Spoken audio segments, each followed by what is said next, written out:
The ceramic pestle ground against the mortar with a dry, rhythmic scrape. It was 2:18 a.m. In the absolute quiet of the kitchen, the sound was disproportionately loud, like gravel shifting under a heavy boot. Clara did not turn on the overhead lights.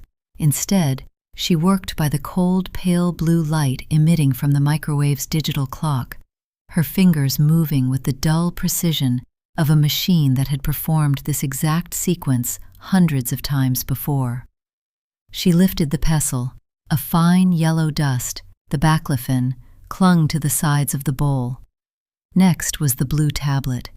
It was smaller, denser, and required a direct vertical thrust of her wrist to break its coat. When she pressed down, a sharp crack echoed in the kitchen, followed by the dull ache in her right thumb joint, a chronic strain from twisting syringe plungers 3 times a day. She didn't stretch her hand. She simply reached for the sterile water. The bottle was half empty, its plastic sides crinkling softly as she squeezed 60 milliliters into the plastic measuring cup. The smell of the liquid formula, a cloying, vanilla-scented nutrient fluid that she had spilled on her apron earlier that afternoon, drifted up from the trash can under the sink. It was a smell that had seeped into the woodwork of the house, into the fibers of her clothes, and into the pores of her skin. No amount of lavender detergent or high-end hand cream could completely mask it.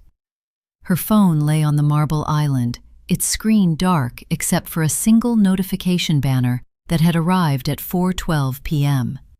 Julian. Clara, we need to review the pharmacy ledger tomorrow. Dad's liquid assets are dipping faster than the market trend. Let's sit down after breakfast. Clara looked at the text. She didn't unlock the phone. She didn't need to. She knew the numbers by heart. The monthly cost of the specialized bed pads, the rental of the high-flow oxygen concentrator, the physical therapist who charged $200 an hour just to keep Richard's limbs from seizing into permanent, painful contractures.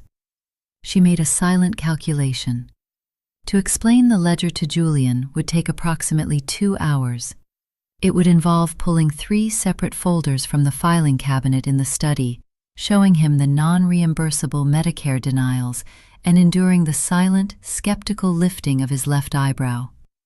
Julian, who spent his days analyzing risk portfolios for a mid-sized venture firm in Chicago, looked at his father's body as a depreciating asset with an inefficient burn rate. She decided against replying. The silence of the kitchen was too valuable to waste on a text. She drew the dissolved medication into the large 60-milliliter syringe. The rubber stopper made a wet, sucking sound as it pulled the yellow-tinged water up the cylinder. She capped it, set it on a small plastic tray alongside 3 clean gauze pads and a roll of medical tape, and began the walk upstairs. The house was vast, a mid-century modern estate built on a wooded ridge outside the city. It had been designed by Richard's first wife, a woman who had favored open spans of concrete and cold, polished slate. Every footstep Clara took, even barefoot, seemed to carry. As she passed the guest wing on the 2nd floor, she paused. Behind the double doors of the first guest room, she heard the low, steady rumble of Julian snoring. In the room next to his, a thin strip of yellow light leaked from beneath Beatrice's door. Beatrice, who had arrived from her brownstone in Boston 3 days ago under the guise of helping out, was likely scrolling through interior design blogs or texting her personal assistant about a late shipment of linen sheets. Earlier that evening, at dinner, a quiet, tense affair involving a roasted chicken Clara had prepared between Richard's physical therapy session and his 6 p.m. feeding, Beatrice had watched Clara wipe a stray drop of gravy from the dining table. "You make this look so effortless, Clara," Beatrice had said, her voice dripping with a soft, patronizing warmth. She had swirled her Pinot Noir, her eyes tracing the frayed hem of Clara's linen sleeve. "Honestly, I think you enjoy the quiet routine of it all. It must be almost therapeutic, like gardening." Clara had not answered. She had simply picked up Beatrice's empty plate, carried it to the sink, and turned on the faucet. The hot water had scalded her hands, but she hadn't turned the dial down. Now, standing in the dark hallway, Clara took a slow, quiet breath. The air in the upper hallway was dry, smelling faintly of the expensive cedar shavings Richard's first wife had installed in the linen closets 40 years ago, mixed with the sharp, vinegar-like scent of the antiseptic wipes Clara used to clean the handrails. She turned the handle of the master bedroom door. The door moved silently on its oiled hinges. Inside, the room was dominated by the rhythmic, mechanical sigh of the oxygen concentrator. Hiss, click, whir. It was a three-part symphony that had replaced the sound of Richard's voice. Richard lay in the center of the adjustable medical bed, his head elevated 30 degrees. His eyes were open, staring blankly at the shadows cast by the maple tree outside the window. His skin, once a deep, outdoorsy bronze from years of sailing, was now the color of wet parchment, translucent enough that the blue veins in his temples looked like ink spills under the skin.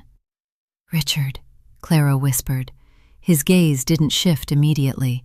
It took several seconds for his pupils to slide toward her, his jaw dropping slightly as he attempted to form a word that wouldn't come. A thin silver thread of saliva escaped the corner of his mouth and pooled on the blue towel she had tucked under his chin. She didn't flinch. She picked up a fresh gauze pad from her tray, gently wiped the moisture from his lip, and patted the skin dry. Her movements were slow, almost rhythmic, devoid of the frantic energy that usually filled the room when Julian or Beatrice stepped inside. "I have the late meds," she said softly, though she knew he couldn't comprehend the names of the drugs anymore. He only understood the sensation of the liquid entering his stomach, a cool, sudden heaviness that often made him shiver. She pulled back the heavy duvet, exposing the peg tube protruding from his abdomen. The skin around the silicone button was slightly red, irritated by the constant friction of his pajamas. She cleaned the area with an alcohol swab, her nostrils flaring slightly at the sudden, sharp scent of isopropyl. Richard's fingers twitched against the sheet, a frail, useless gesture. "Just a minute," she murmured, anchoring the syringe to the port. As she slowly depressed the plunger, sending the yellow fluid into his feeding tube, she heard the floorboard creak in the hallway outside. The sound was faint, but in the midnight stillness of the house, it was unmistakable. Someone was standing just beyond the threshold of the half-open door, watching. Clara did not turn around. She kept her eyes fixed on the syringe, her thumb applying steady, even pressure, waiting for the shadow in the doorway to make its move. The shadow in the doorway did not move. Clara kept her focus entirely on her hands. She peeled a 2-inch strip of paper tape from the roll, the sharp shruck of the tearing adhesive cutting through the mechanical sigh of the oxygen concentrator. With her left hand, she stabilized the silicone button against Richard's graying abdomen. With her right, she smoothed the tape over the gauze border. Her fingertips were dry, the skin around her nails rough and snagging slightly against the woven medical paper.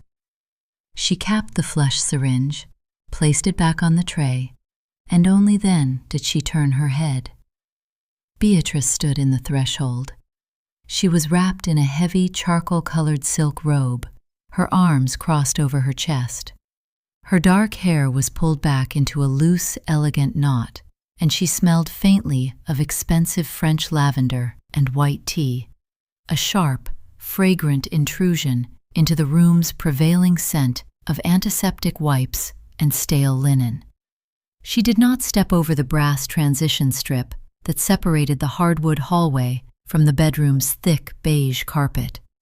It was as if she feared some microscopic trace of her father's decay might cling to her bare feet. "I didn't mean to startle you," Beatrice whispered, though her voice lacked any real breathlessness.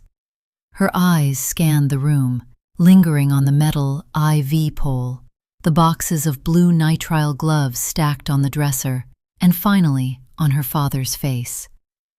You didn't, Clara said. Her voice was flat, level, stripped of the polite inflection she usually forced herself to use during daylight hours. Beatrice's gaze settled on the tray of medical supplies. Does he always have to take things at this hour? It seems disruptive to his sleep.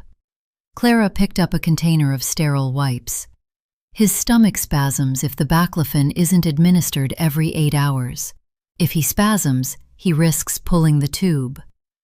Right, of course. Beatrice nodded, though she looked away, her eyes tracking the slow rise and fall of Richard's chest. She took a half step backward, her hand resting on the doorframe. It's just, Julian and I were talking earlier. It feels so clinical in here, like a ward. We were wondering if maybe we could soften it up a bit, some fresh flowers perhaps, or removing some of this plastic. Clara pulled a fresh pair of nitrile gloves from the box. The sharp snap of the blue synthetic material against her wrist was loud in the quiet room. She made a silent calculation. To explain to Beatrice that fresh flowers carried mold spores that could settle in Richard's compromised respiratory tract would require energy she did not possess. To explain that the plastic, the suction catheters, the saline flushes, the spare feeding bags, was the only thing preventing Richard from choking on his own saliva would sound like an accusation of ignorance. Beatrice did not want to understand the mechanics of her father's survival. She wanted the aesthetic of a peaceful, dignified decline. The plastic is necessary, Clara said. Beatrice's mouth tightened into a small, thin line, a fleeting expression she had inherited from her mother, Richard's first wife. It was a look of polite disapproval, the kind used when a restaurant server brought the wrong vintage of wine. Julian's just concerned about the bills, Clara, Beatrice said, her voice dropping to a register that was almost maternal, though her eyes remained cold. He was looking at the bank statements from last month. There are thousands of dollars going to some medical supply warehouse in New Jersey. He just wants to make sure we aren't being overcharged. You know how these private firms are. They prey on families in crisis. Families in crisis. Clara almost smiled, but her face remained still. Julian and Beatrice were not in crisis. They were in a holding pattern, waiting in their respective cities for the inevitable phone call, their lives entirely uninterrupted until they decided to fly in for a long weekend to audit the estate. The warehouse supplies his sterile suction tips and his liquid food, Clara said, her voice dropping into the same low, rhythmic cadence as the oxygen machine. Insurance covers 40%, the rest is out of pocket. Still, Beatrice said, her fingers tracing the edge of her silk sleeve, we should look over the receipts. Julian began a forensic accountant he uses for his firm. It might be worth having him run through the ledger, just to give you peace of mind. We know how overwhelming this must be for you. Peace of mind. The phrase hung in the dry air of the bedroom, heavy and hollow. Clara turned back to Richard. He had closed his eyes again, his breathing shallow and rattling slightly. A tiny bubble of saliva had formed at the corner of his lip. Clara took a fresh tissue, bent down, and wiped it away. Her back, stiff from 5 hours of interrupted sleep, gave a sharp, hot twinge of pain near her shoulder blade. The files are in the cabinet in the study, Clara said, her back still turned to Beatrice. Under medical. They are organized by month. Perfect, Beatrice murmured. We'll take a look tomorrow after breakfast. You should try to get some sleep, Clara.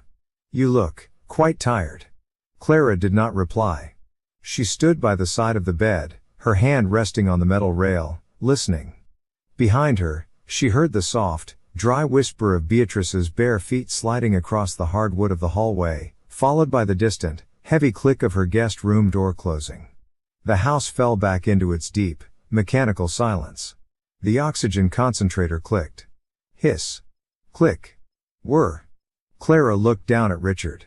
His chest rose, a frail, trembling motion, then fell.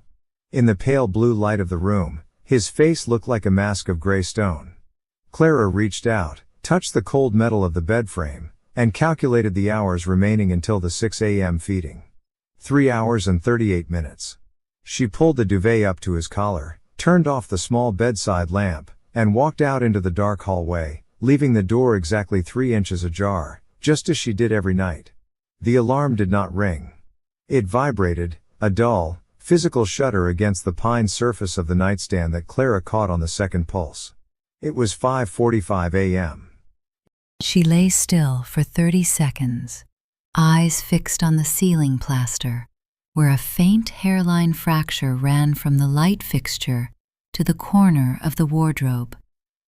Her body felt heavy, as if her bones had absorbed the damp chill of the early morning fog pressing against the bedroom window.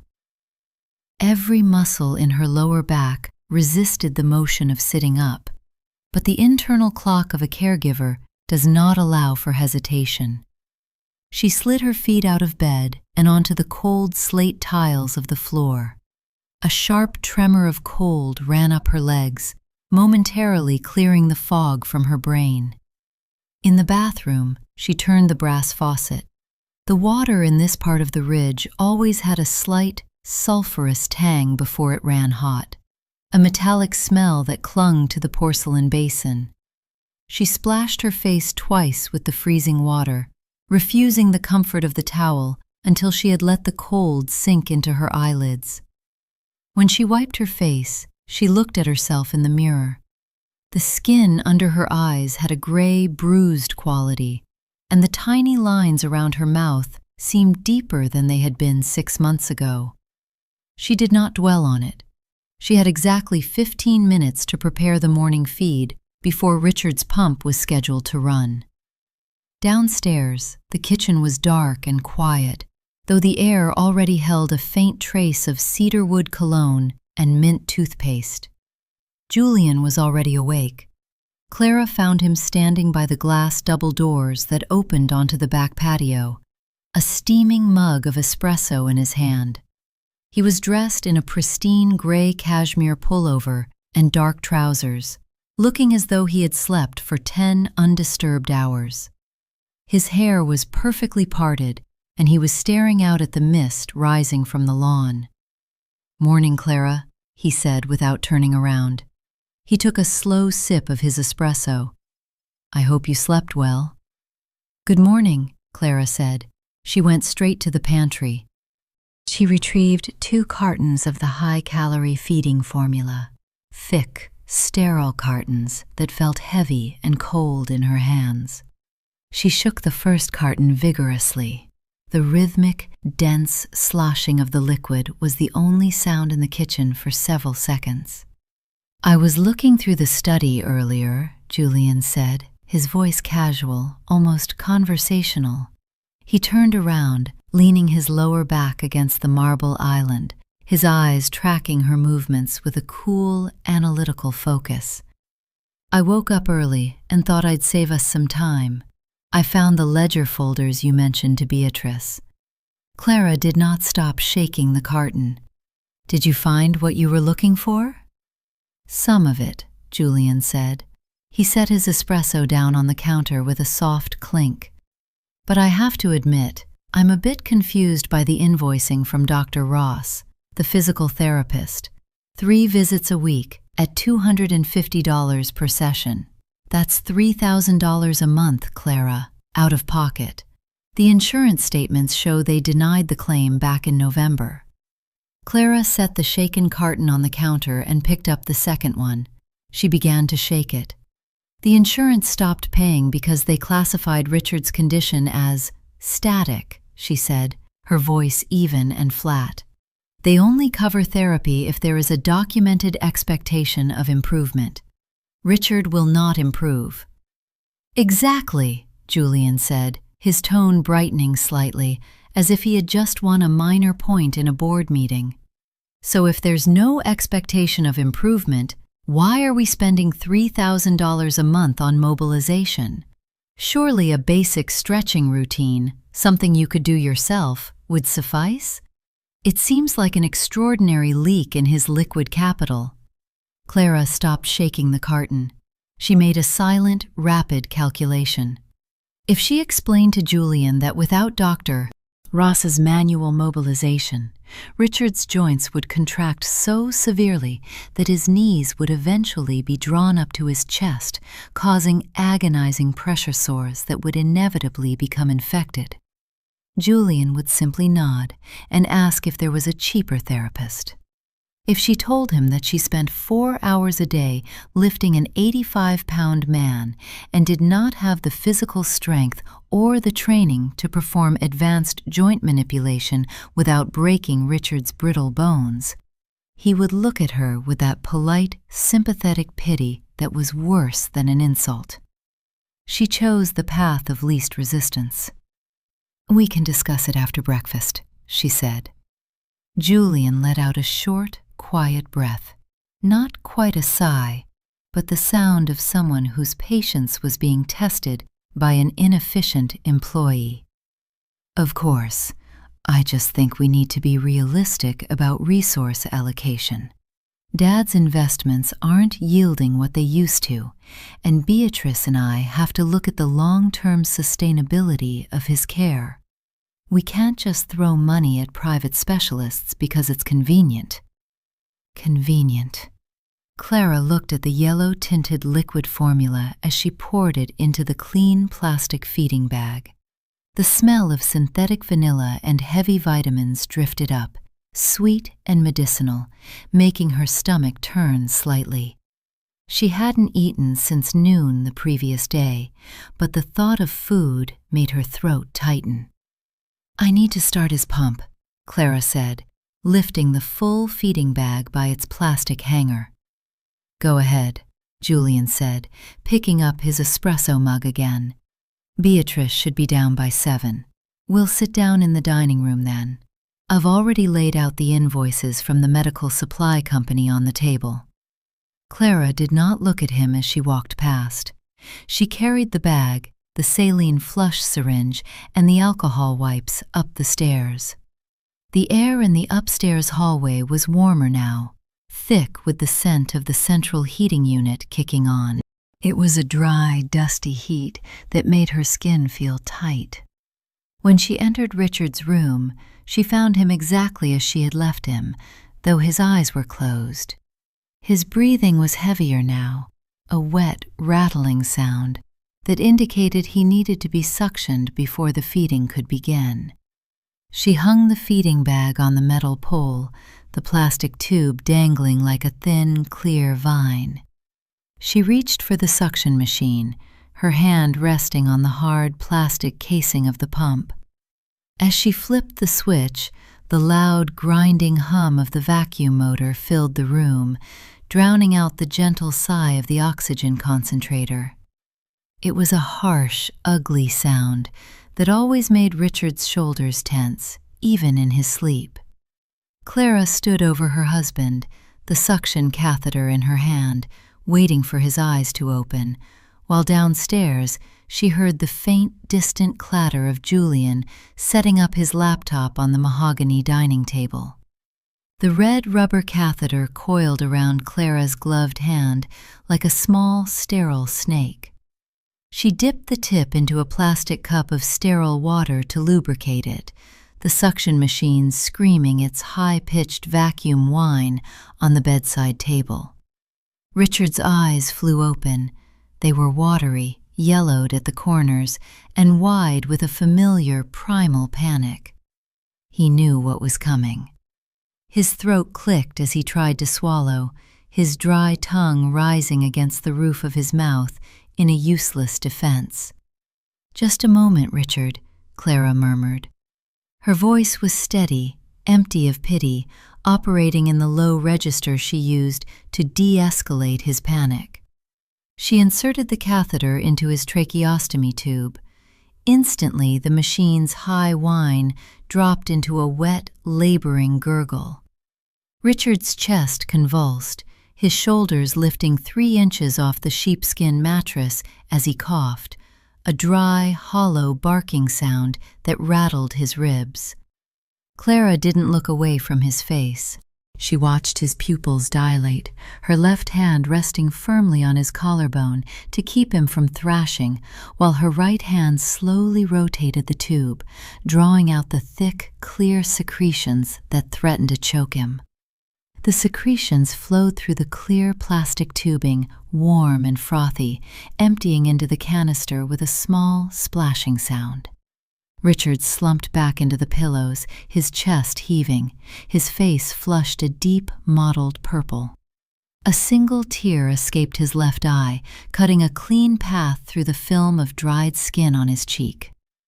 Clara turned off the suction machine. The sudden silence in the room was so thick it felt physical. She wiped his mouth with a fresh tissue, then reached down to untie the soiled cloth collar of his tracheostomy tube. Her fingers moved with rapid, practiced efficiency, avoiding the raw, pink skin around the stoma. Through the white iron heating grate set into the floorboards near the window, a sound drifted up.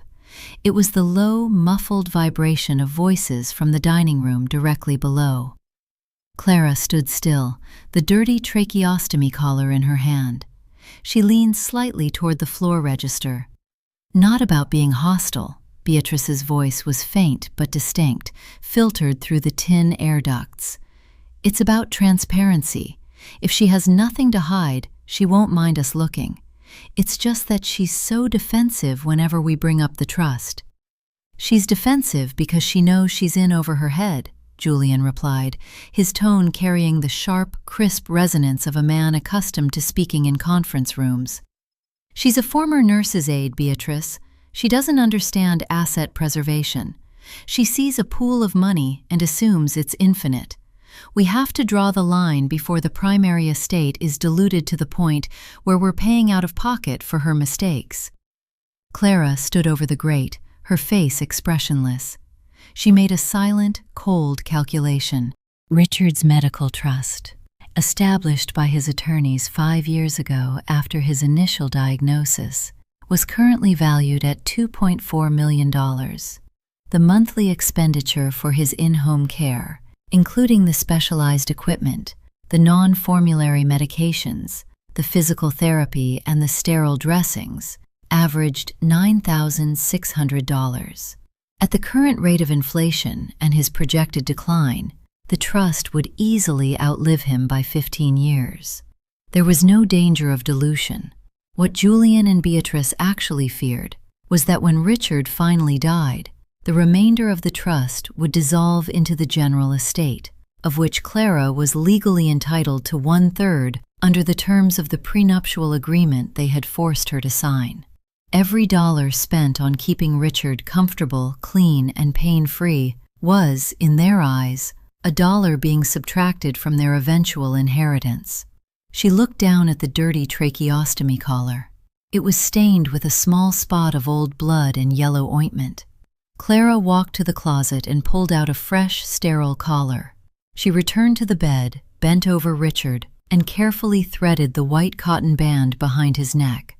His skin was warm, damp with the sweat of his recent exertion, and smelled of the unscented baby powder she used to prevent moisture rashes under his chin.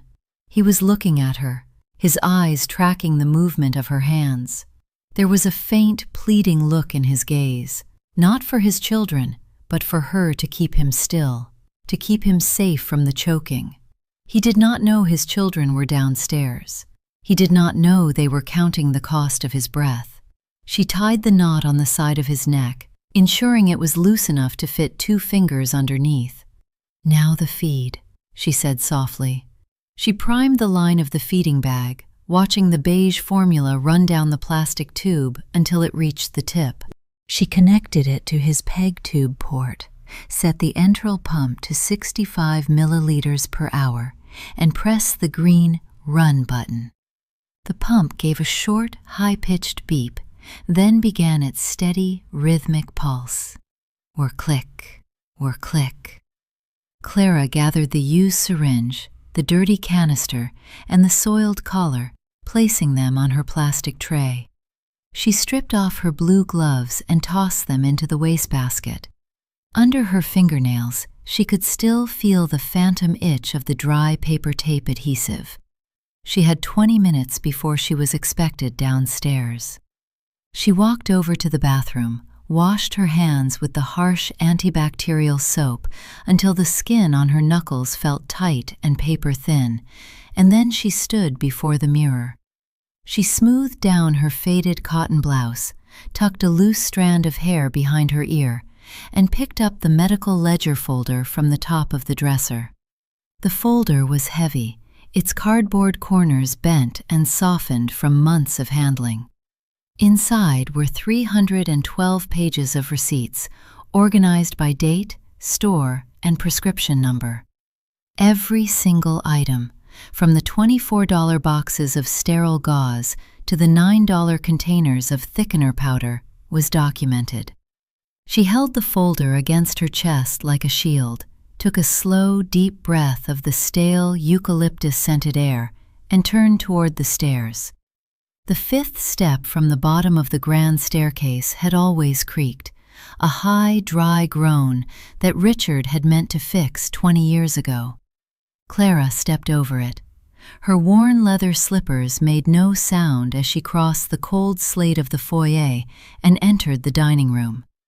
The morning sun had finally broken through the ridge-line fog, casting long, pale rectangles of light across the 20-foot polished mahogany dining table. The light was harsh, highlighting the microscopic layer of dust on the credenza and the faint water rings on the wood where Beatrice had set her teacup the night before. Julian sat at the far end of the table, flanked by 3 neat stacks of white paper and a sleek gray iPad. A silver Mont Blanc pen lay perfectly parallel to the edge of his tablet. To his right, Beatrice was slowly stirring a mug of herbal tea, her spoon making a quiet, rhythmic clink, clink, clink against the delicate porcelain. Both of them looked up as Clara entered. Neither of them offered to help with the heavy ledger she carried, pressed against her ribs. "There she is," Beatrice said, her voice carrying a bright, manufactured cheerfulness that felt entirely out of place in the cold room. "We were just starting on the coffee. Did you want some, Clara? Julian made a fresh pot." "I've already had some, thank you," Clara said. She walked to the empty chair opposite Julian, pulled it out, the heavy oak legs scraping softly against the Persian rug, and sat down. She placed the thick cardboard folder in the center of the table. It made a solid, dusty thud that caused Julian's silver pen to roll a millimeter to the left. With slow, deliberate movements, Clara reached into her pocket, pulled out her silver-rimmed reading glasses, and slid them onto her nose. The wire frames felt cold against her temples. "I brought the receipts for the last 6 months," she said, her voice quiet and steady. She opened the folder. The first page was a master sheet, written in her own neat, blocky handwriting, a legacy of her years as a medical clerk before she had met Richard. Every expense is categorized by date, vendor, and medical necessity. Julian picked up his pen. He didn't look at the folder. Instead, he tapped the end of the pen against his thumb, his eyes locked on her face. "We appreciate the organization, Clara," he said, his tone smooth, professional, and entirely devoid of warmth. "But as I was telling Beatrice, we aren't just looking for organization. We're looking for justification. For example, I spent 20 minutes this morning reviewing the digital statements from the compounding pharmacy in town." He swiped his thumb across the iPad screen. Last month, there was a charge for $248 for a customized topical cream. Active ingredients, ketoprofen and lidocaine. Clara, Dad's insurance covers standard lidoderm patches. They cost $15 a box. Why are we paying 15 times that amount for a compound? Clara looked at the line item on Julian's screen. She did not need to consult her ledger to remember it. She made a silent, internal calculation. To explain to Julian that the standard adhesive on the commercial Lidoderm patches had torn the skin off Richard's shoulder blades during a dressing change 3 months ago, leaving him with raw, weeping lesions that required 2 weeks of antibiotic ointment, would take energy. She would have to describe the smell of infected skin, the sound of Richard's low, whimpering cries when she had to peel the patches off, and the sheer physical effort of keeping him still while she cleaned the wounds. Julian did not want to hear about weeping lesions. He wanted to hear about the $233. The adhesive on the standard patches tore his skin, Clara said simply. The compounding pharmacy mixes the medication into a hypoallergenic base that doesn't require tape. Julian scribbled a brief note on his legal pad. And there's no cheaper alternative? No generic cream? No, Clara said. Beatrice set her teacup down. She leaned forward, her elbows resting on the table, her silk sleeves sliding back to reveal 3 thin gold bracelets that jingled softly. Clara, sweetie, Beatrice said, her voice dropping into that soft, patronizing register that always preceded an ultimatum. We're not saying you're doing anything wrong. It's just, from the outside, it looks like a lot of luxury choices.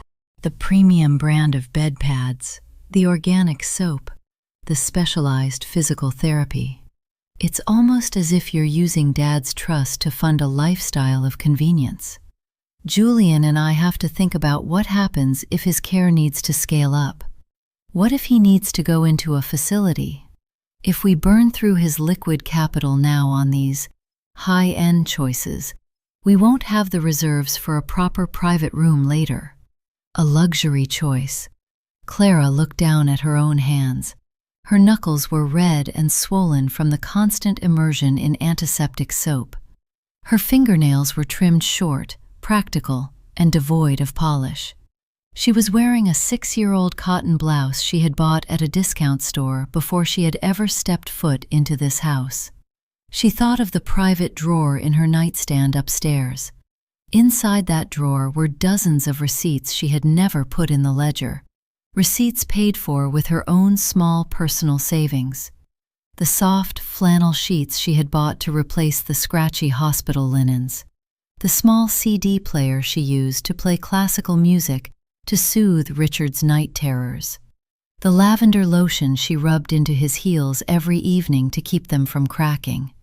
She had paid for those things herself, not because the trust couldn't afford them, but because she had known, even then, that Julian and Beatrice would look at a $15 CD of Chopin and see an act of theft. She looked up at Beatrice, then at Julian.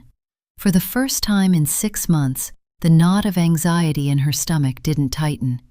It simply dissolved, leaving behind a cold, hollow space that felt remarkably like peace.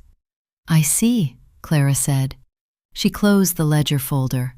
The heavy cardboard cover came together with a dry, final click. So, Julian said, leaning back in his chair, his silver pen held between his index and middle fingers. We'd like to take the ledger and the pharmacy login credentials for the weekend. We're going to have our accountant look over everything, and then we'll draft a new budget. We think we can cut the monthly expenditure by at least 35%. That includes pausing the physical therapy until we can get a second opinion from a non-private doctor. Clara sat in the bright morning sun, her spectacles resting on her nose, her hands folded neatly in her lap. That sounds like a very thorough plan, she said softly. Julian blinked, a brief flicker of surprise crossing his face. He had clearly expected a fight. He had prepared his spreadsheets for an argument, his legal arguments for her defensiveness. Instead, her compliance was absolute, smooth, and entirely unyielding. Well, Julian said, clearing his throat and adjusting his iPad. Good. I'm glad we're on the same page, Clara. It really is for the best. Yes, Clara said, her eyes fixed on the silver pen in his hand. For the best. By 11:42 a.m., the late morning heat had begun to press against the west-facing glass of the kitchen, turning the air thick and warm. In the sink, the breakfast dishes remained exactly where Julian and Beatrice had left them. The two white porcelain espresso cups, the delicate tea mug with the dark purple ring of herbal residue drying at the bottom, and the salad plates smeared with egg yolk sat in a shallow puddle of gray, lukewarm water. Usually, by this hour, the dishwasher was already humming, the marble island was wiped clean with lavender-scented sanitizer, and Clara was chopping ingredients for a light lunch. Today, the island was bare, save for a single sticky spot where Beatrice's honey jar had leaked onto the stone. Clara stood at the counter, her focus narrowed to the midday feeding prep. She measured 30 milliliters of water into a sterile cup. She did not look at the sink. She did not touch the sponge. Her movements were slow, deliberate, and restricted entirely to the boundary of her medical tray. The door to the hallway swung open, and Beatrice walked in. She had changed into a pair of crisp linen trousers and a sleeveless silk top. She was holding her phone in one hand and a gold-trimmed notebook in the other. She stopped 3 feet from the island, her eyes immediately darting to the piled sink, then to the sticky honey spot, and finally to Clara. "Oh," Beatrice said, her voice dropping slightly. "I thought, are we not doing lunch today?" Clara did not look up from her syringe.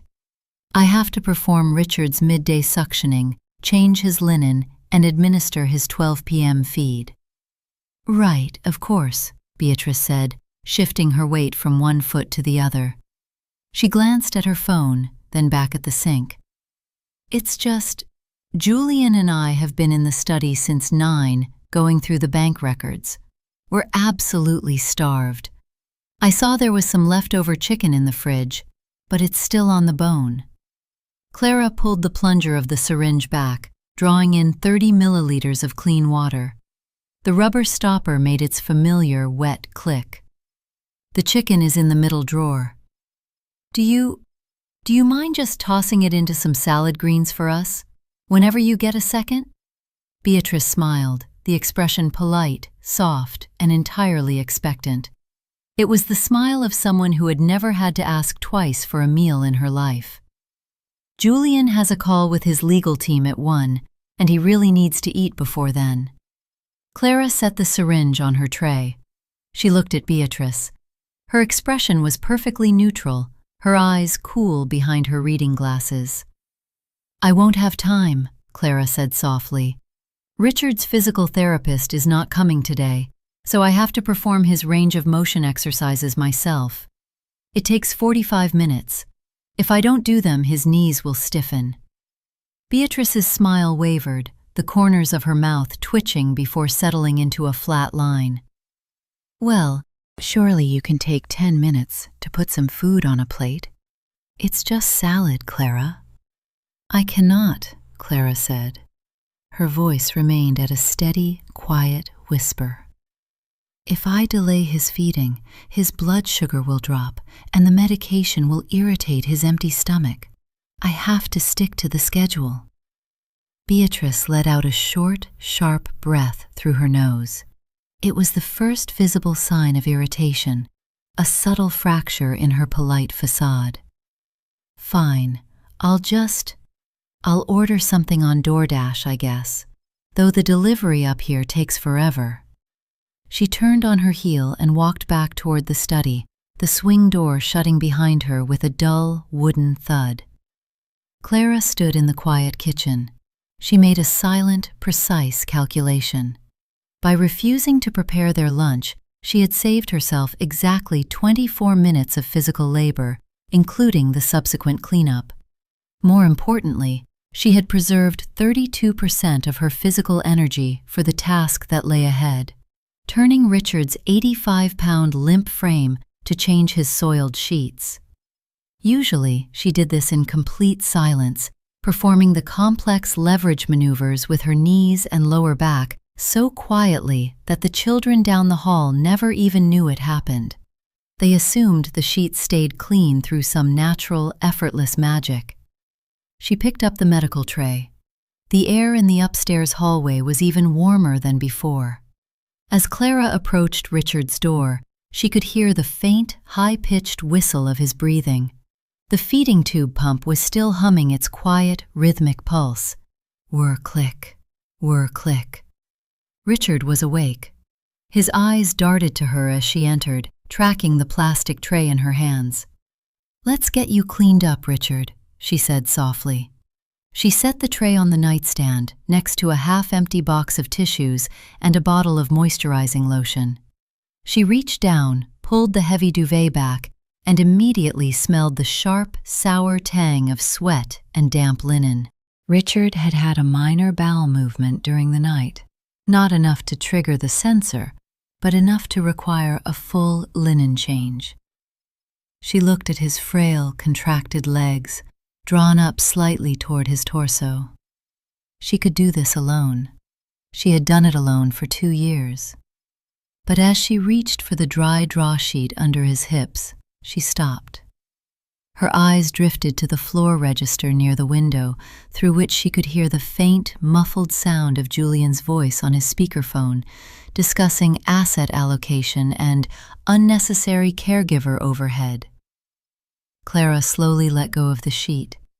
She stood up straight, her back giving a tiny, familiar pop. She did not pull the wet linens from under him. Instead, she adjusted his pillows, cleared the suction line, and administered the water flush through his tube. She did the absolute bare minimum required to keep him medically stable and dry on the surface.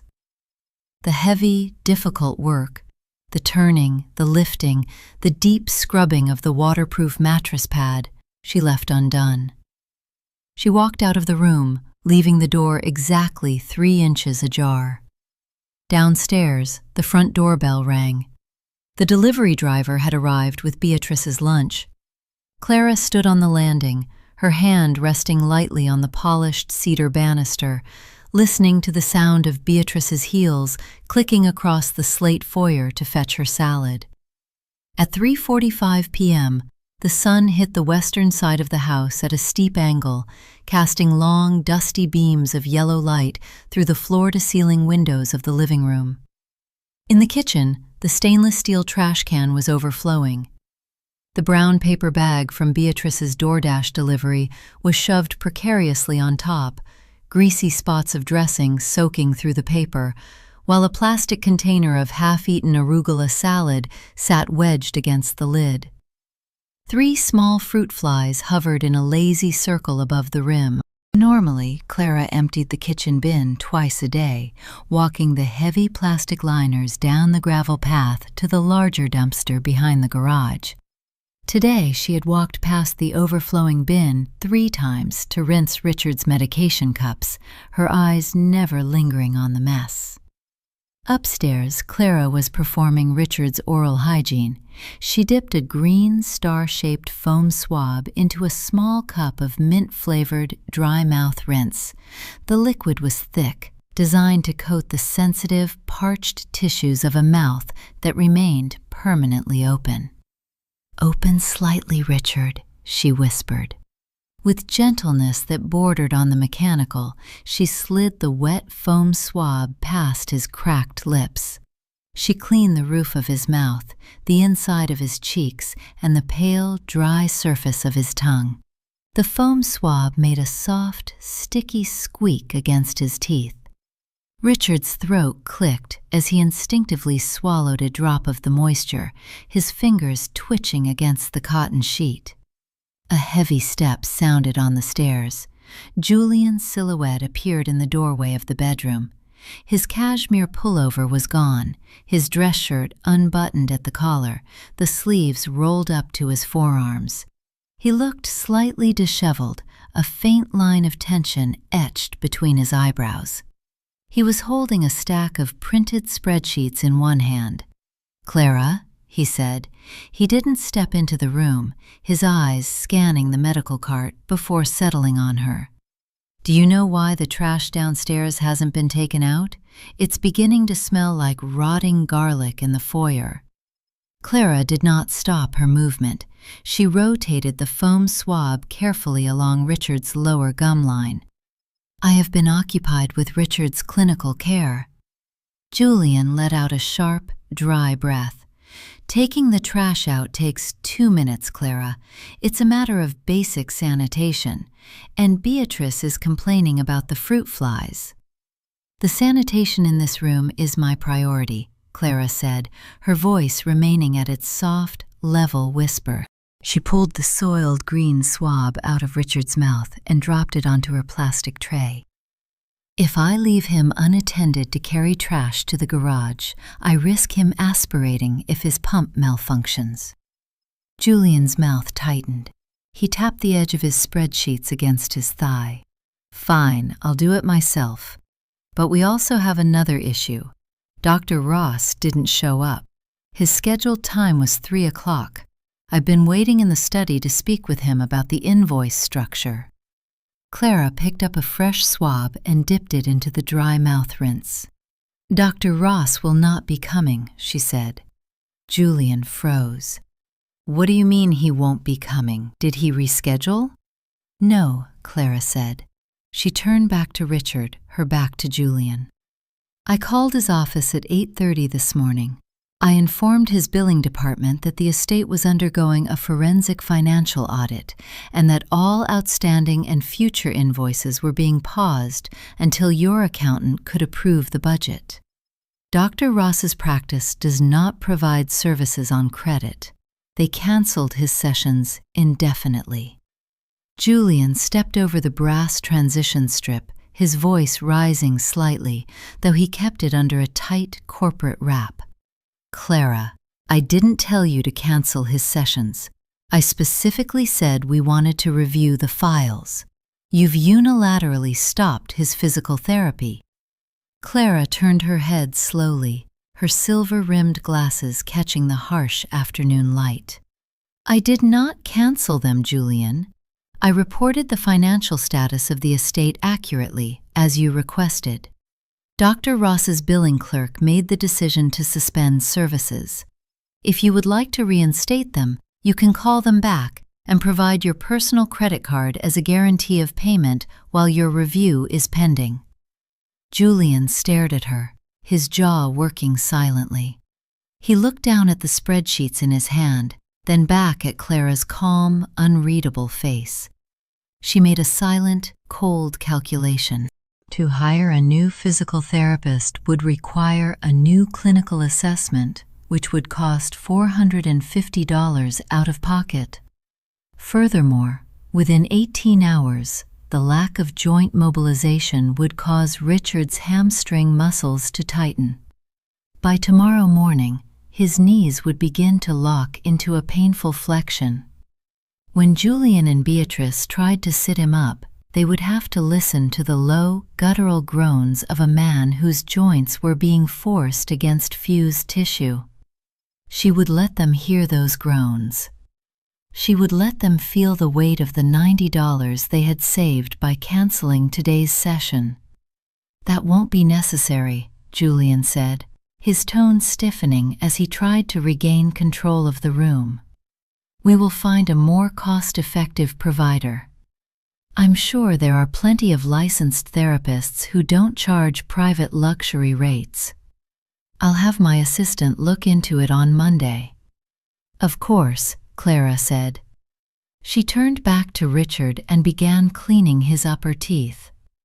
Julian stood in the doorway for another 10 seconds, his presence heavy and irritated, before he finally turned and walked down the hallway.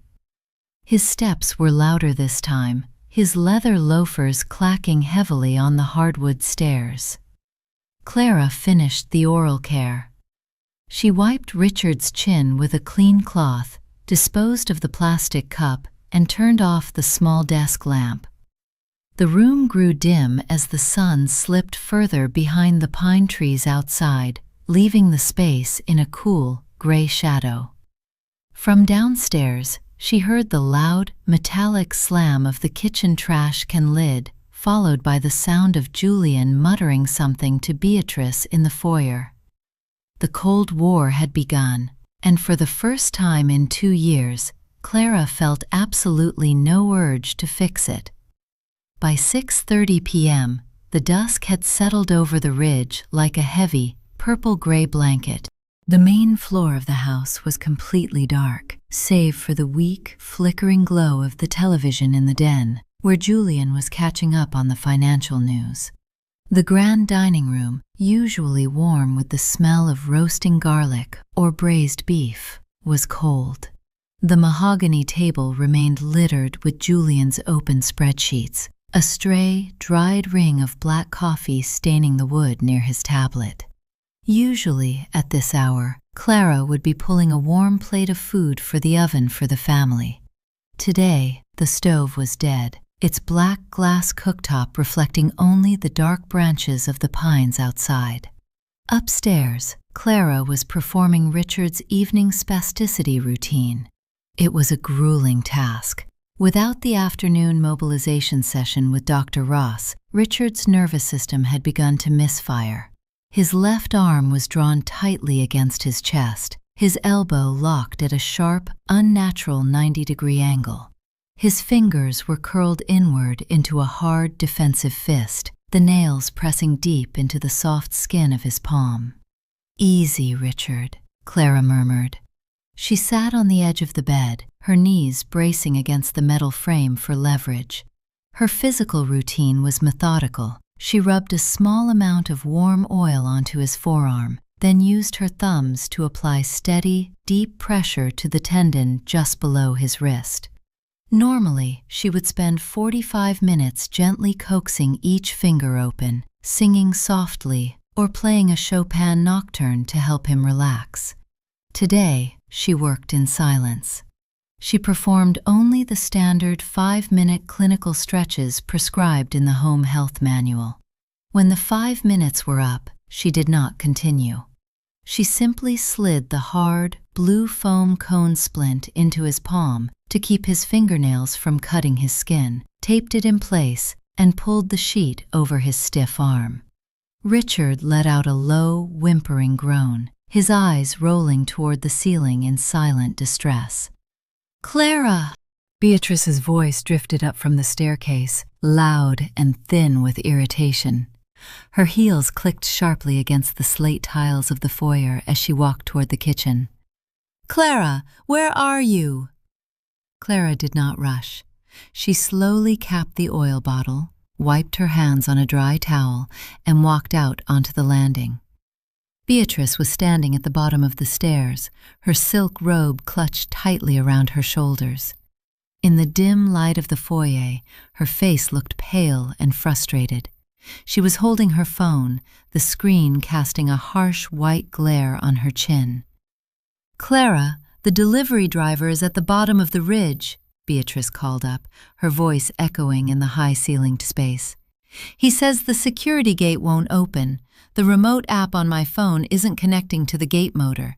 Did you change the master code?" Clara rested her hands on the polished wooden rail. "I did not change the code." "Then why isn't it working?" Beatrice asked, her tone rising. "I've tried 3 times. He's standing down there in the fog with our dinner, and he says he's going to leave if we don't open it in 5 minutes. "The remote access subscription was canceled this morning," Clara said, her voice cool and level. Julian's silhouette appeared in the doorway of the den. He had a glass of scotch in his hand, his eyes narrowing as he looked up at Clara. "What do you mean, canceled?" "In the trust ledger under Home Services, you flagged the monthly smart home integration fee as an unauthorized luxury expense," Clara explained, looking directly at Julian. "You marked it for immediate termination to cut the monthly overhead. The security company deactivated the cellular module at noon. The gate can now only be opened manually with the physical key." A heavy silence fell over the foyer. The only sound was the distant, rhythmic beep, beep, beep of Richard's enteral pump upstairs. Julian stared at her, his hand tightening around his scotch glass. Clara made a silent, rapid calculation. The gravel driveway was a quarter-mile long, winding steeply down the wooded ridge through thick brush and unlit pine trees. The temperature outside had dropped to 41 degrees, and a damp, freezing mist was rolling in from the valley. To walk down that driveway in the dark, turn the heavy iron key in the manual lock, let the driver in, and walk back up would take approximately 15 minutes. She knew neither Julian nor Beatrice had proper outdoor shoes with them. Julian had brought only his leather loafers. Beatrice had her thin designer flats.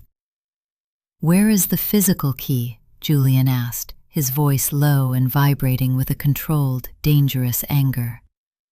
"It's on the key rack in the mudroom," Clara said. "The large brass one with the green tab." Julian looked at Beatrice, then down at his own loafers. "Clara, could you run down and grab the food? We'll pay you for the extra trouble. It's freezing out there." "I cannot leave Richard," Clara said, her voice dropping into that quiet, absolute finality. "His evening spasticity has started. Since his physical therapy was suspended, his airway is more restricted when he lies flat.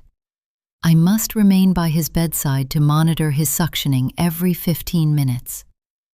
She didn't wait for their response. She turned back toward Richard's room, her soft slippers carrying her silently down the carpeted hallway. Behind her, she heard the sharp, angry rattle of the brass keys being snatched from the mudroom rack, followed by the heavy thud of the solid oak front door swinging open, letting in a sudden, cold blast of foggy air that made the staircase creak. Clara walked back into Richard's dim bedroom. She sat down in the stiff vinyl chair beside his bed, closed her eyes, and listened to the distant crunch of Julian's expensive leather shoes sliding on the wet, frozen gravel of the driveway. By 11:15 p.m., the temperature inside the house had dropped to 62 degrees. Julian had adjusted the smart thermostat in the main hallway before dinner, muttering about the extravagant electric bill and the inefficiency of the zone heating system. Now, the cold seeped up through the slate floorboards, filling the master bedroom with a thin, damp chill that made Clara's knees ache as she knelt by the low medical cabinet. She pulled on a fresh pair of heavy-duty purple nitrile gloves. The snap of the synthetic rubber was a sharp, clinical punctuation mark in the dark room. From her tray, she picked up a large blue plastic tube of zinc oxide barrier cream. The paste was thick, heavy, and smelled faintly of cod liver oil, a clinical scent that was designed to repel moisture and protect Richard's fragile, paper-thin skin from the acidity of his own waste. She squeezed a generous portion onto a sterile wooden tongue depressor, the white cream curling like heavy frosting. "Just a quick check, Richard," she murmured. She pulled back the heavy cotton duvet. Richard was awake, his yellowed eyes staring fixedly at the ceiling, his breathing a slow, rattling whistle through his silver tracheostomy tube. Without his physical therapy, his hips had begun to lock. When she reached down to gently separate his knees to check his underpad, his legs resisted, the muscles in his thighs tight and rigid as iron bands. A low, wet gasp escaped his throat as his joints resisted the movement. She did not force them. She worked around the stiffness, her hands moving with a practiced, fluid economy that avoided putting direct pressure on his contracted tendons. Through the white iron floor register, the muffled sound of voices rose from the kitchen below. The heating duct acted as a perfect acoustic funnel, carrying the sharp, tense whispers of Julian and Beatrice directly into the dark bedroom. "I'm literally shivering, Julian." Beatrice's voice was thin, vibrating with a cold, angry energy. "My feet are still damp from that driveway. Can we please turn the heat back up to 68? The heat pump is running continuously because the seals on the conservatory glass are shot," Julian replied, his voice flat and impatient. We're bleeding $500 a month just to heat an empty glass room. I'll call an insulation specialist on Monday. For now, put on a sweater. There was the sound of a cabinet door slamming, followed by the clink of a glass. "And what is Clara's deal?" Beatrice whispered, her tone dropping into a venomous, hushed hiss. "She's doing this on purpose, Julian. The gate code, the kitchen, refusing to help with the food. She's playing the martyr because we asked to see some receipts. She wants us to think she's the only one who can do this." "It's a classic leverage play," Julian said, his voice carrying the calm, analytical tone of a man evaluating a hostile labor union. "She thinks she's indispensable. She assumes that because we don't live here, we're entirely dependent on her goodwill. She doesn't realize that in the private sector, everyone is replaceable." "So let's replace her," Beatrice said. "Seriously, I can't take another day of her silent, judgmental attitude. It's creepy. Let's just hire a professional agency, a proper nursing service that actually knows how to run a household without making us feel like criminals for auditing our own father's estate." "I'm already looking into it," Julian said. "I have a call scheduled with a regional home health agency tomorrow morning. They provide 24/7 care. I'm sure we can transition Clara out by the end of the month." Upstairs in the dark, Clara paused. She stood over Richard's bed, the wooden tongue depressor held steady in her gloved hand. She made a silent, rapid, and devastatingly precise calculation. A regional agency providing 24/7 high-acuity private care, which required licensed practical nurses, LPNs, or registered nurses, RNs, certified in tracheostomy management and ventilator-adjacent care, charged an average of $95 an hour in this county. On weekends and holidays, that rate jumped to $125. She calculated the weekly total. At $95 an hour, 24 hours a day, 7 days a week, the agency fees would come to exactly $15,960 a week, $63,840 a month, $766,000 a year. At that rate, Julian and Beatrice's precious inheritance trust would be entirely depleted in less than 3.5 years. And that did not include the cost of the medical supplies, the private pharmacy compounding, or the physical therapist they had just suspended. Clara had done this work for 2 years for a modest monthly stipend of $3,000, which she had mostly poured back into buying specialty skin creams and soft organic sheets for Richard out of her own pocket. She looked down at the thick white paste on her spatula. She slowly, carefully applied the barrier cream to Richard's red, irritated tailbone, her touch light and clinical. She did not feel angry. She did not feel betrayed. Instead, a deep, icy satisfaction began to pool in her chest. "They are going to call an agency, Richard," she whispered into the dark room, her voice too quiet to be caught by the baby monitor on the dresser. Richard's chest rose and fell, his oxygen machine clicking in response. Hiss, click, whir. Clara finished the change, smoothing the clean, dry underpad beneath his hips. She pulled the heavy duvet back up to his chin, tucked the edges tightly around his narrow shoulders, and stripped off her purple gloves with a dry, clean snap. She stood in the center of the dark room, listening to the quiet, shivering complaints of the children downstairs as they huddled around the cold kitchen island, entirely unaware of the massive financial trap they were currently building for themselves. By 7:30 a.m., the gray morning light was flat and watery, creeping slowly through the heavy condensation that had frozen on the master bedroom windows overnight. Inside, the house felt like a tomb. The air coming from the central heating vents was dry, dusty, and lukewarm, struggling to combat the draft that leaked from the high conservatory ceilings downstairs. Clara's breath formed a faint, brief mist as she stood over the sink in the master bathroom, wringing out a soft cotton washcloth in a basin of warm water. She walked back to the bed. Her physical routine was quiet and steady. She began bathing Richard's face, gently wiping away the sleep from his swollen, heavy eyelids, then patting the dry, flaking skin around his nose. Richard's neck was incredibly stiff. When she attempted to tilt his chin slightly to clean the skin folds beneath his jaw, his neck muscles seized. His head locked to the right, and a low, rattling wheeze escaped his throat, a wet, desperate "ah, ah" of pain. His yellowed eyes flared with a sudden, helpless panic.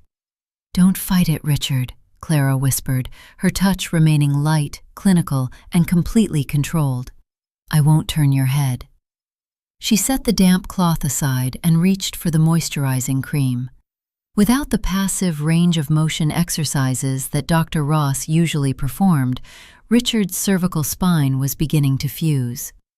Every micro-movement of his neck was now bone scraping against bone, a silent torture that his children had deemed an unauthorized luxury. She left the bedroom to fetch a fresh basin of water from the main hallway bathroom. As she stepped onto the carpeted landing, the house was silent, except for the low, muffled murmur of a voice coming from the study directly below.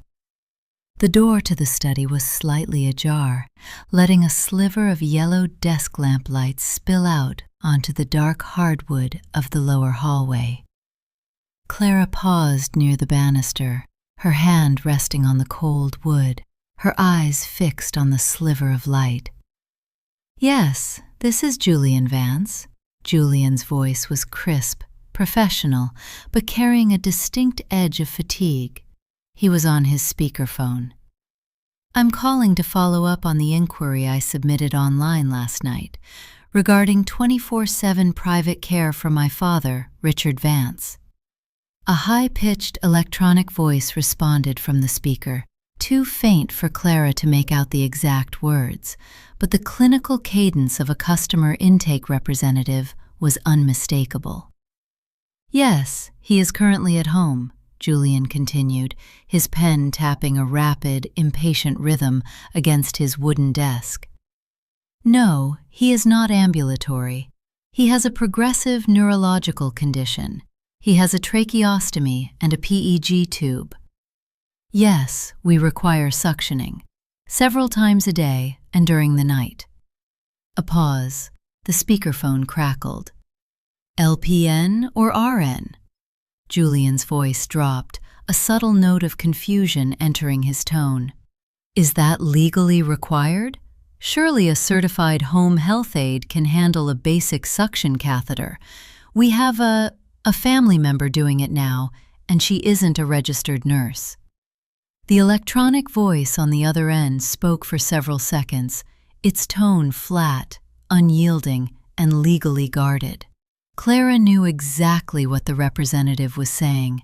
In this state, invasive tracheostomy suctioning and PEG tube administration could only be performed by a licensed nurse, LPN or RN, under agency insurance regulations. To send an unlicensed aide would be a violation of medical practice laws. "I see," Julian said, his pen stopping its tapping. Clara heard the sound of paper shifting. "And what is the hourly rate for a tracheostomy-certified LPN?" Another pause. The speakerphone hummed. $85? Julian's voice rose, a sudden, sharp crack in his executive composure. "For weekdays? And weekends are 110? Is there a package rate for 24/7 coverage? A monthly retainer?" The response from the speaker was brief and final. No package rates, no discounts for continuous care. "And the initial clinical assessment fee?" Julian asked, his voice tightening to the point of strain. $450, non-refundable, the voice on the speaker replied clearly. We would need that payment processed before we can schedule the RN to come out for the intake evaluation. The earliest available slot is next Thursday. Next Thursday? Julian muttered. But we need… He stopped himself. He cleared his throat, trying to inject some authority back into his voice. I see. Let me discuss this with my sister, and we will get back to you. He cut the connection. The silence that followed in the study was absolute. Clara stood on the landing, her face completely expressionless. She made a silent, cold calculation. Julian had just realized that to replace her with the agency would cost him exactly $19,880 before the first nurse even stepped through the door next Thursday, including the non-refundable assessment fee and the first week of prepaid LPN shifts. And they would still have to wait 6 days in this cold, dirty house, doing the suctioning and the tube flushes themselves, or begging Clara to keep doing it while they finalized the transition. She took a slow, quiet breath. She walked down the stairs, her leather slippers clicking softly on the steps. She did not try to hide her descent. As she reached the bottom, the study door swung open. Julian stepped out into the hallway, his face pale, his eyes heavily shadowed. He was holding his empty coffee mug in one hand, his fingers clutching the handle so tightly his knuckles were white. He saw Clara standing at the base of the stairs, her empty plastic basin held against her waist.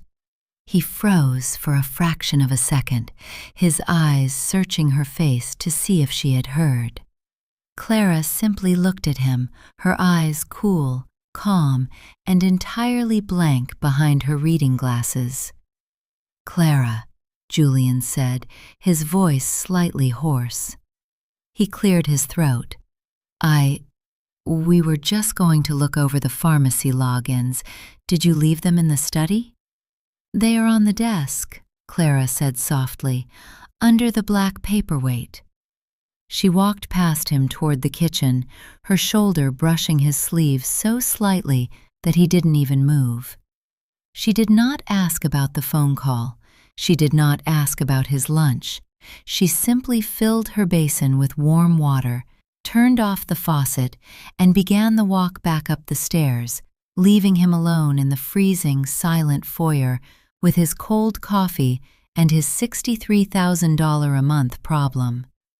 At 10:45 a.m., the zipper of Clara's old canvas suitcase made a dry, metallic rasp as she pulled it open on the twin bed in her room. Her bedroom was a small, north-facing space located at the back of the house, behind the kitchen. Originally designed as a maid's room in the 1960s, it contained only a narrow bed, a simple pine dresser, and a small writing desk where she kept her personal correspondence. It was the only room in the entire estate that did not smell of eucalyptus, antiseptic, or age. It smelled of her, of cedarwood shavings and the faint, sweet scent of almond oil. With slow, rhythmic precision, Clara began to fold her clothes. She did not have much. She folded her 3 gray cotton cardigans, her spare nursing scrubs, and her 2 pairs of practical canvas trousers, smoothing each item flat with the palm of her hand before placing it into the suitcase. From the top drawer of the dresser, she retrieved a small, hand-painted ceramic mug that her mother had given her years ago. She wrapped it carefully in 3 layers of white tissue paper, the paper rustling softly under her dry fingers. Through the thin drywall of her bedroom, she heard the frantic, heavy rustle of Beatrice rummaging through the hallway linen closet. A door slammed, followed by the sharp, exasperated sigh of someone at the end of her patience. "Julian!" Beatrice's voice carried down the stairs, tight and high-pitched. "Where are the blue underpads? I've looked in the linen closet, the utility closet, and the laundry room. There's nothing here but these scratchy flat sheets." "They have to be in there," Julian called back from the kitchen, his voice muffled by the hum of the refrigerator. "Check the lower shelves." "I did check the lower shelves," Beatrice yelled, her heels clicking rapidly down the hallway toward the master bedroom. "He's wet, Julian. The pad underneath him is soaked through, and I can't find a single replacement. There's nothing." Clara stood by her dresser, her hand resting on a stack of her cotton handkerchiefs. She made a silent, precise calculation. The premium blue underpads, the ones she had selected because they had a high absorbency gel core that kept moisture away from Richard's tailbone, were locked in the pantry cabinet in the utility room. She had locked them there 3 weeks ago to keep the household dust from settling on the sterile packaging. The key to that cabinet was currently resting in her pocket, attached to her personal brass keyring. She knew there were only 2 standard paper underpads left in the open linen closet upstairs. Once those were gone, Julian and Beatrice would have to use regular cotton bath towels, which would saturate within an hour, requiring them to wash, dry, and change the heavy bedding 6 times a day to prevent Richard from getting a severe diaper rash. Clara did not move toward the door. She did not offer the key. Instead, she opened her phone and logged into her personal savings account. The screen glowed in the dim room, displaying a balance of $36,412. It was her own money, saved from her years of working as a medical clerk before she met Richard, combined with the modest monthly stipend she had managed to tuck away. She calculated that a comfortable suite at the quiet boutique hotel in the city, the one with the small courtyard and the library, cost $180 a night. With a long-term stay discount, she could secure a room for $5,000 a month. She could live there for 6 months, entirely undisturbed, without even touching her primary retirement investments. A sharp, rapid knock sounded on her bedroom door. Clara didn't jump. She set her phone face down on the dresser, smoothed her apron, and walked to the door. She opened it exactly 4 inches. Beatrice stood in the hallway. Her face was flushed, and a stray lock of dark hair had escaped her loose knot, hanging limply against her cheek. She was holding a damp, folded towel in her hands, her fingers twitching against the terry cloth. "Clara," Beatrice said, her tone a clumsy mix of urgency and forced politeness. "We're trying to change Dad's bed, but we can't find the blue pads, the ones we usually use. Do you know where they are?" Clara looked at her. Her gaze was cool, steady, and entirely empty of the reassuring warmth she usually provided when the children were stressed. "The medical supplies are locked," Clara said softly. Beatrice blinked, her mouth dropping open slightly. "Locked? Why on earth would they be locked?" "Julian's audit," Clara explained, her voice remaining at its calm, level register. "Since he is reviewing the inventory for unnecessary expenditures, I secured the stock to ensure that every item used is documented exactly against the pharmacy ledger. I cannot have supplies going missing or being used unaccounted for during a forensic review." Beatrice's jaw tightened, a hard, red flush rising from her neck to her cheeks. She looked down at the damp towel in her hands, then back at Clara. She looked as if she wanted to scream, but the absolute, logical compliance of Clara's explanation left her with no legal or moral ground to stand on. "Well," Beatrice said, her voice shaking slightly, "can we have the key? We need to change him, now." "Of course," Clara said. She reached into her pocket, slid the small brass key off her ring, and held it out. As Beatrice snatched the key from her palm, Clara noticed the faint, sour smell of Richard's sweat clinging to Beatrice's silk sleeve. Beatrice had tried to turn her father herself, and she had clearly struggled with his dead weight. Her breathing was shallow, her shoulder muscles tense. "Thank you," Beatrice muttered, turning on her heel and hurrying down the hallway toward the utility room. Clara watched her go. She did not follow. She did not offer to show her how to lift Richard's hips without straining her back. She simply closed her bedroom door, turned the brass lock, and went back to wrapping her mother's ceramic mug in the soft, protective paper. The 3 silver rings of the heavy white binder snapped shut with 3 distinct metallic cracks. It was 1:15 p.m.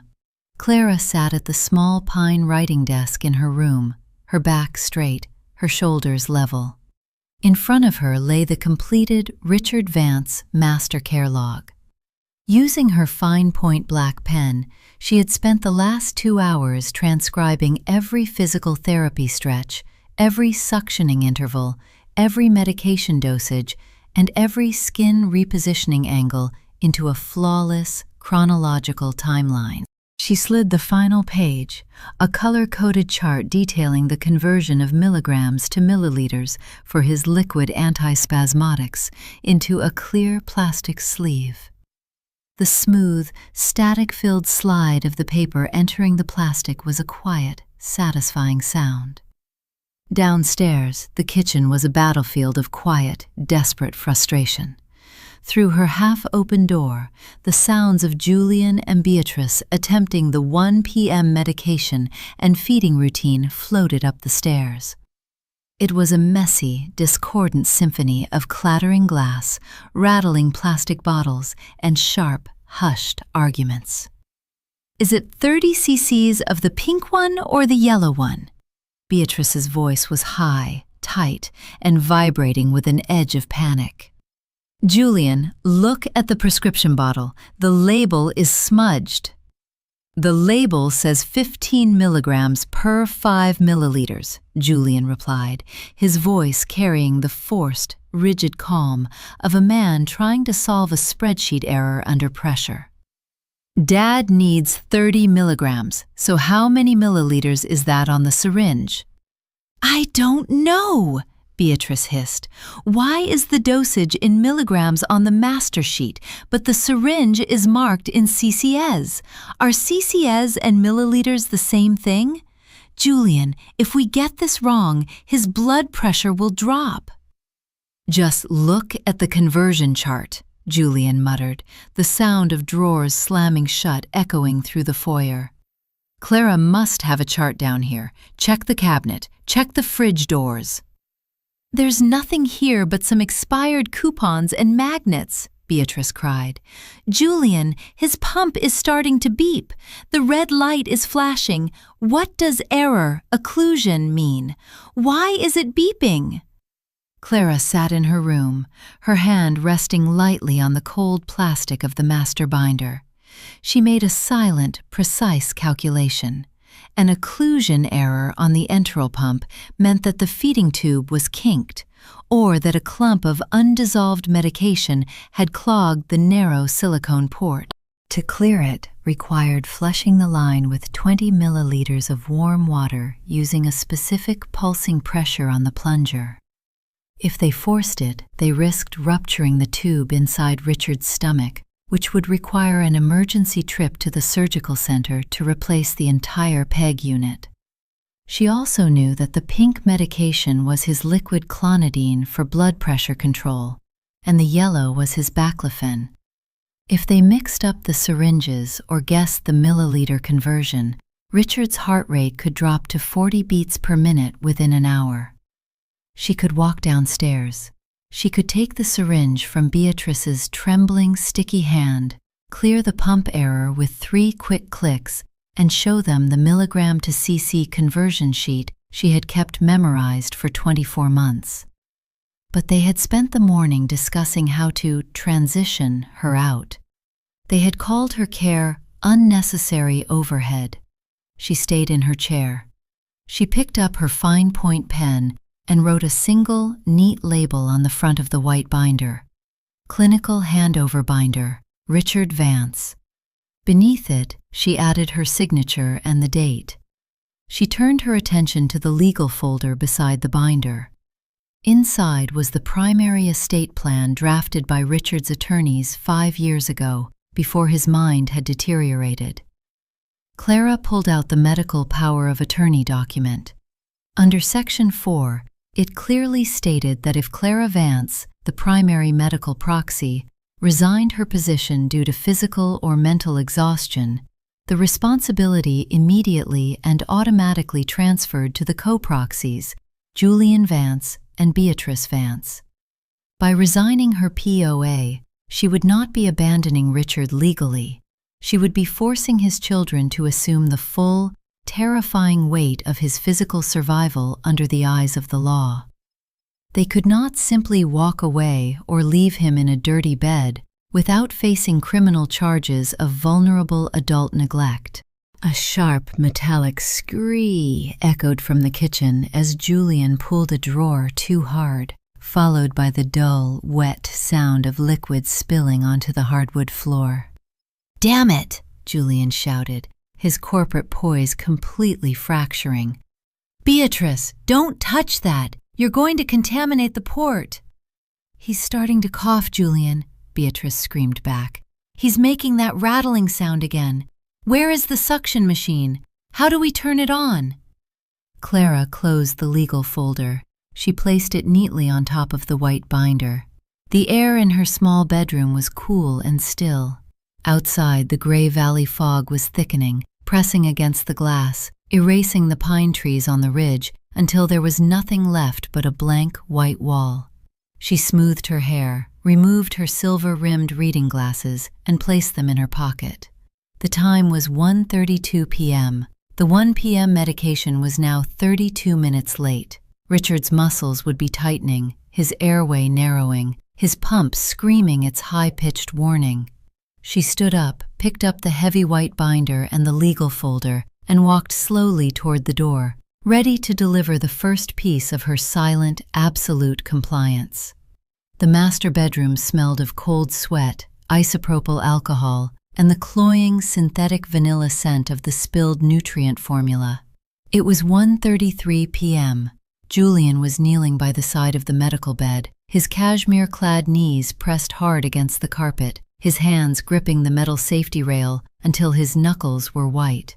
Beatrice stood over the suction machine, holding the clear plastic catheter tube with 2 fingers as if it were a venomous snake, her face pale, slick with sweat, and streaked with a thin line of yellow formula she had accidentally swiped across her cheek.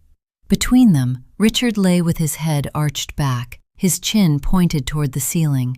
His chest was heaving in short, violent spasms, his throat making a wet, rattling gargle that sounded like gravel being shaken in a tin can. The enteral pump on the metal pole screamed its high-pitched warning. Beep, beep, beep, beep. Error, occlusion. Clara stepped into the room. Her movements were slow, her steps silent. She carried the heavy white handover binder and the black legal folder pressed against her ribs. She did not rush to the bedside. She did not drop the files to snatch the suction catheter from Beatrice's trembling hands. With deliberate care, she set the binder down on the nightstand, placing it precisely next to the sticky puddle of spilled yellow baclofen, ensuring the clean white plastic cover did not touch the liquid. "Clara, thank God," Beatrice sobbed, her voice cracking as she took a half-step toward her. "He's choking. The machine is making this horrible sound and we don't know how to clear it. Please, just do it." Clara did not move her hands toward the suction line. She stood with her arms folded loosely over her stomach, her expression entirely neutral, her eyes cool behind her spectacles. "I have prepared the clinical handover binder," Clara said, her voice a calm, level whisper that cut through the shrill alarms and Richard's wet gasping. If you open it to Section 2, page 4, you will find the step-by-step suctioning protocol. It includes the exact vacuum pressure settings for this specific model of pump. Julian looked up from the bed rail, his face twisted in a mixture of disbelief and fury. "Clara, this is ridiculous! Look at him! He's choking! Just suction him first, and then we can talk about the binders." "Julian," Clara said, her voice dropping a fraction of a decibel, remaining perfectly steady. "You spent the morning reviewing the inventory for unnecessary expenditures. You informed me that you have scheduled a transition to a private agency because I am unlicensed overhead who does not understand asset preservation. Under Section 4 of your father's primary estate plan, you and Beatrice are the co-proxies for his medical decisions. Since you are actively auditing his care and preparing to terminate my role, it is legally and clinically appropriate that you manage his acute symptoms." "He's our father!" Beatrice shrieked, a tear finally spilling over her eyelid, cutting a clean path through the drying yellow formula on her cheek. "How can you just stand there and watch him struggle?" "I am not watching him struggle," Clara said. "I am providing you with the exact clinical documentation required to perform his care. The instructions are written in plain English, and the conversion charts are fully laminated. It is all there." She tapped the white plastic cover of the binder. Clara made a silent, cold calculation. Richard's coughing, while terrifying to an untrained observer, was actually a strong cough reflex. His airway was not completely blocked. His body was simply trying to expel the dry secretions that had built up because they had canceled Dr. Ross's afternoon mobilization session. He was in no immediate danger of suffocation, but he was in significant discomfort. She knew that every second the pump beeped and every time Richard gasped, Julian and Beatrice's confidence was dropping by 10%. They were realizing, with a raw, visceral terror, that they did not know how to keep their father alive for the 6 days it would take for the high-priced agency nurse to arrive next Thursday. They were realizing that they were entirely, completely helpless. "Julian," Beatrice whimpered, looking at the vibrating suction catheter in her hand.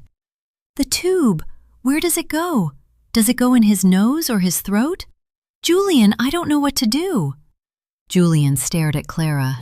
His executive poise was entirely gone, replaced by the primitive fear of a man realizing he was standing on the edge of a legal and moral cliff. If Richard suffered a cardiac event or choked to death while Clara stood in the room offering documented instructions, the police and the medical examiners would not look at Clara's silence as a crime. They would look at Julian and Beatrice's refusal to follow the medical manual as gross negligence.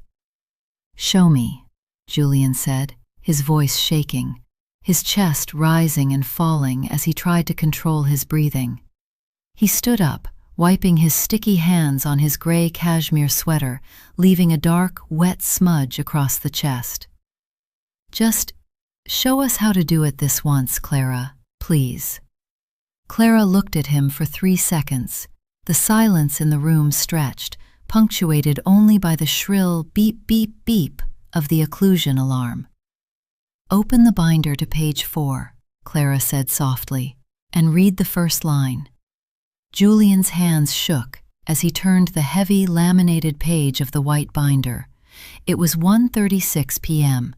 The enteral pump was still emitting its shrill, rhythmic beep, beep, beep, beep, a mechanical panic that filled the cold bedroom.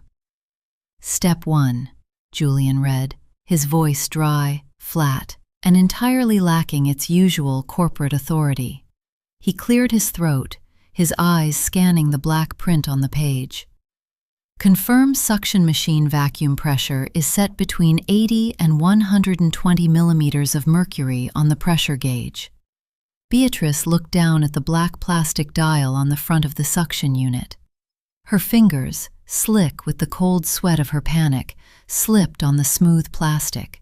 She twisted the knob to the right. The motor's whine immediately rose to a deafening metallic shriek. Not that way, Clara said. She did not move her hands from behind her back.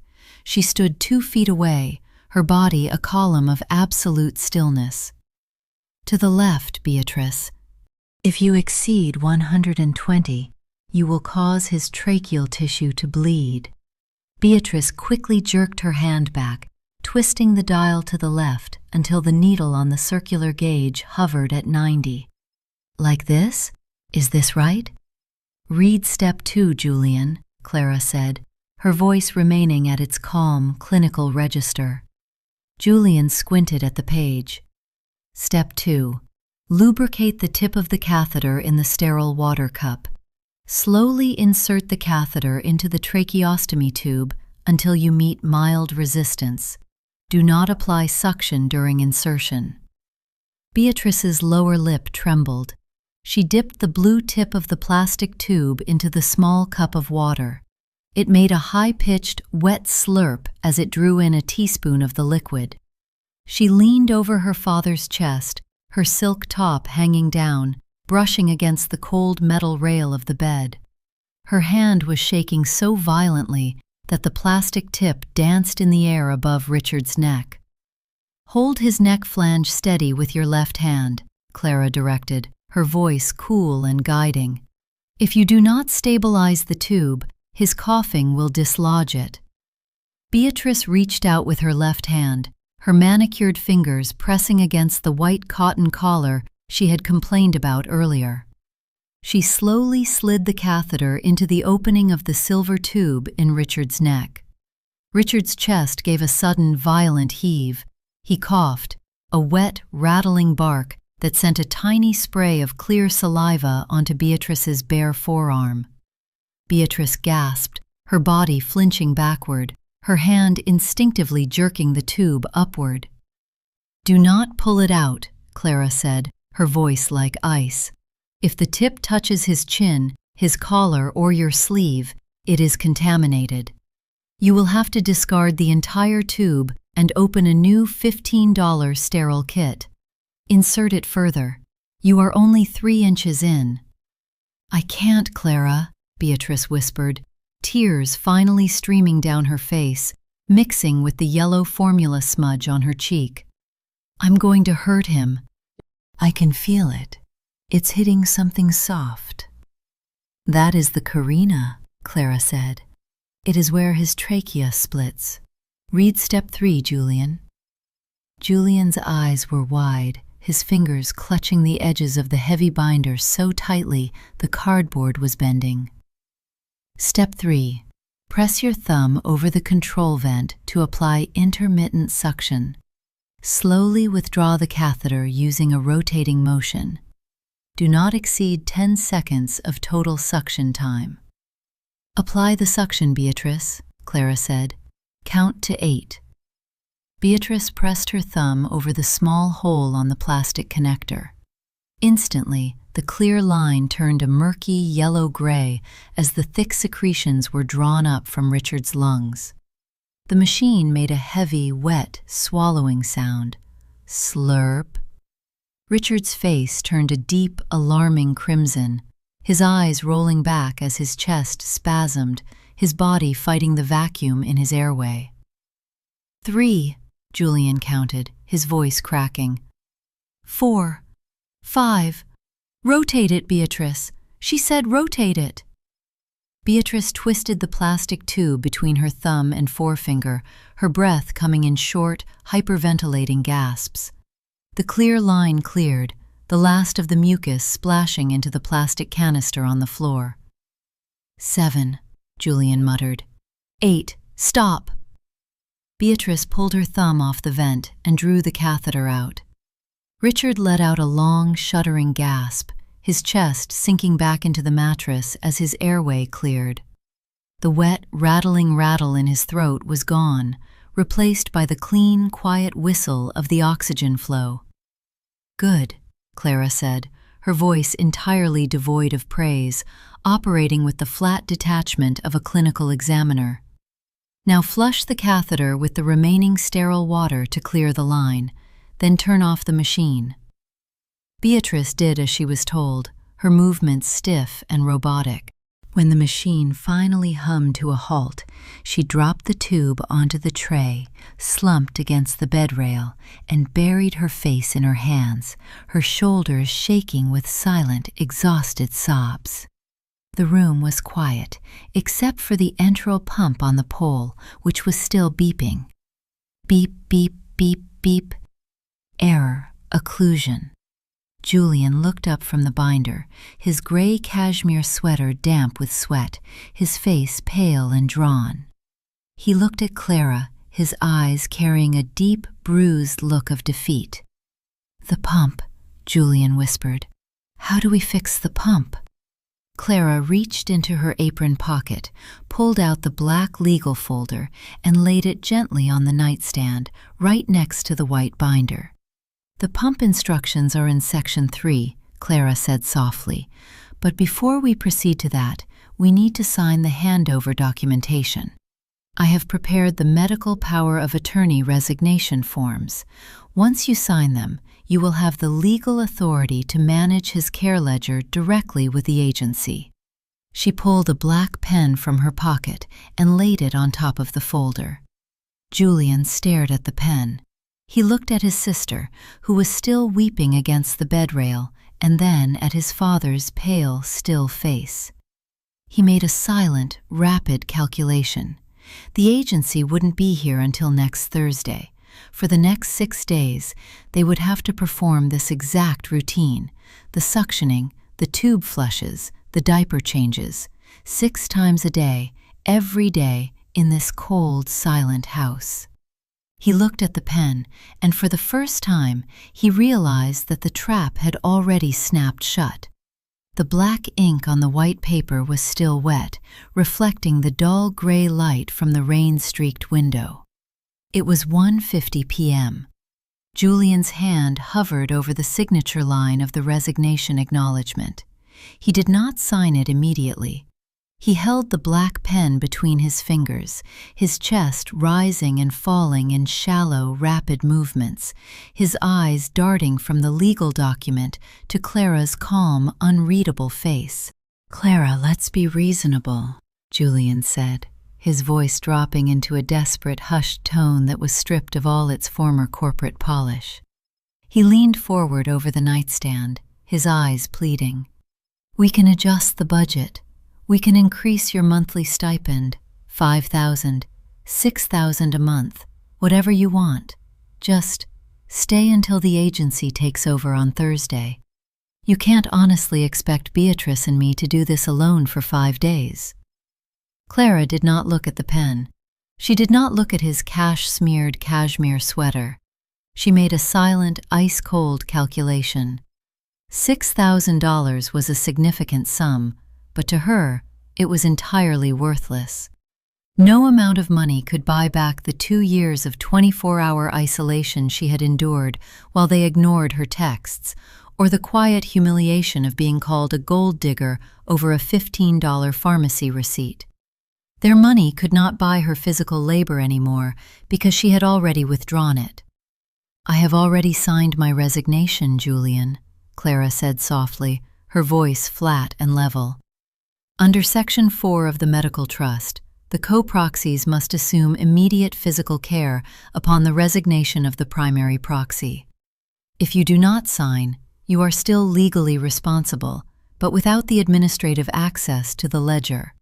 If you sign, the pharmacy accounts and the supply lines will transfer directly to your personal phone. Julian stared at her, his jaw tightening as he realized there was no exit. He looked at Beatrice, who was sitting on the edge of the spare chair, her face buried in her knees, her shoulders still shaking with silent, rhythmic sobs. With a slow, heavy sigh that sounded like air escaping a tire, Julian lowered the pen to the paper. The scratch of the metal nib against the thick, textured legal bond was loud in the quiet room. Scritch, scratch. It was the sound of Julian Vance signing away his freedom, his weekends, and his clean linen clothes. He scribbled his initials on the second page, then his full signature on the third.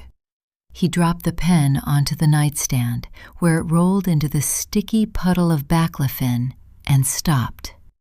Clara picked up the document. She did not touch the sticky pen.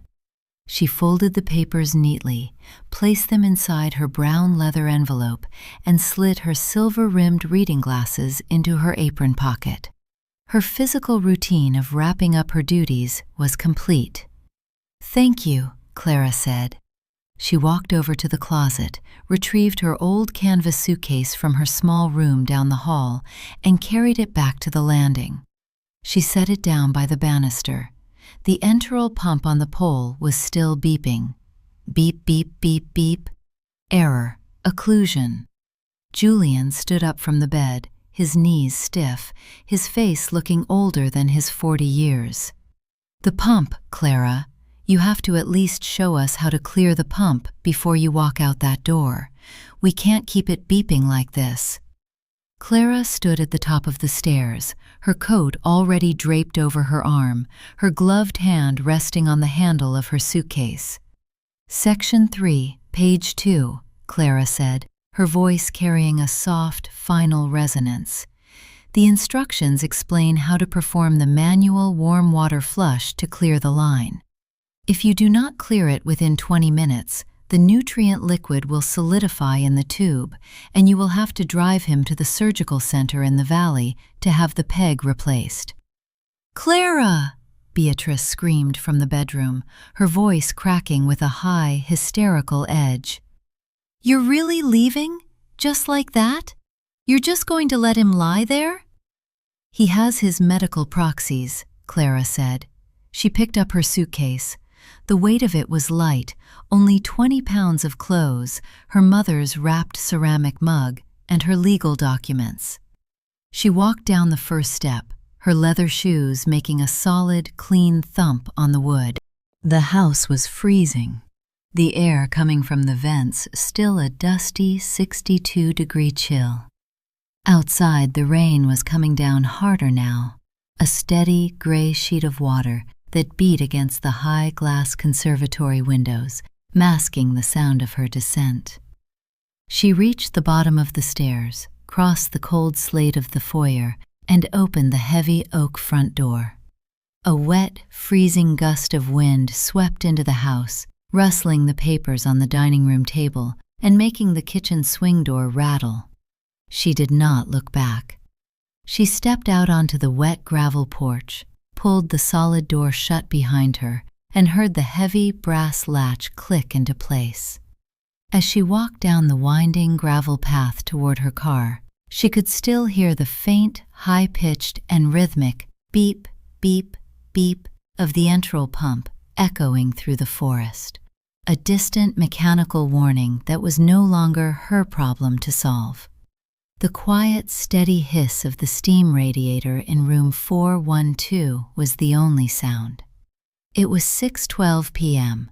The boutique hotel on the south side of the city was warm, carpeted in thick, cream-colored wool that completely absorbed the sound of Clara's footsteps.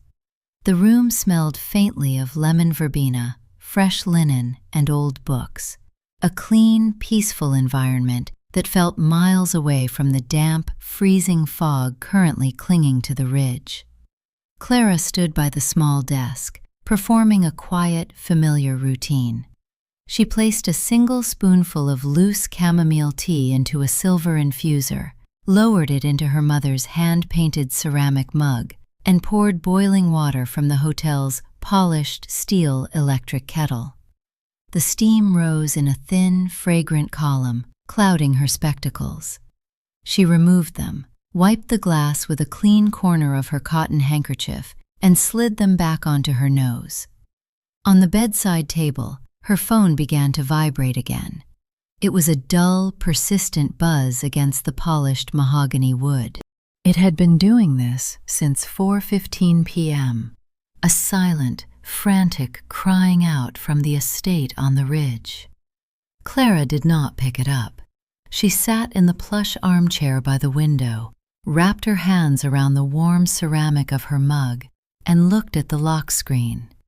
The screen was a solid column of unread notifications, all from Julian. 4:18 p.m. Clara, the pump flush is backing up. The water isn't going through. Please call me back. 4:45 p.m.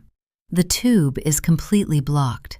Dad is coughing and we can't get the machine to stop beeping. What is the number for the emergency medical transport? 5:15 p.m. This is administrative neglect. You cannot simply walk out on an active care patient. We are calling Mr. Sterling. 5:50 p.m. Beatrice is in hysterics. The physical key to the gate is stuck in the lock, and the delivery driver had to leave the medicine at the bottom of the hill. You need to come back and fix this. 6:05 p.m. I have contacted the county sheriff's department. You left a vulnerable adult in an unstable medical condition. They are on their way to locate you for abandonment. Clara took a slow, quiet sip of her tea. The liquid was hot, carrying the earthy, sweet taste of chamomile. She made a silent, rapid calculation. At 2:15 p.m., exactly 25 minutes after she had closed the heavy front door of the estate, she had parked her car at a gas station at the bottom of the ridge and electronically sent a scanned PDF of the signed power of attorney resignation to Mr. Sterling, Richard's primary estate attorney. She had attached a brief, polite note. Dear Mr. Sterling, please find attached the executed resignation of my medical proxy status, signed and acknowledged by the secondary co-proxies, Julian and Beatrice Vance, who assumed full physical and clinical custody of Richard Vance as of 1:50 p.m. today. All future medical bills and billing access should be directed to Julian Vance. Mr. Sterling, a man whose entire 40-year career was built on shielding his high-net-worth clients from liability, would have recognized the absolute, airtight legality of the document instantly. By 3 p.m., he would have contacted the trust's primary bank to lock Clara's administrative card to prevent any claim of commingling funds, and he would have registered the transfer of care with the state's probate court. There was no abandonment. There was only a formal, legally executed handoff of a father to his adult children, signed in blue ink by Julian himself. The phone vibrated again.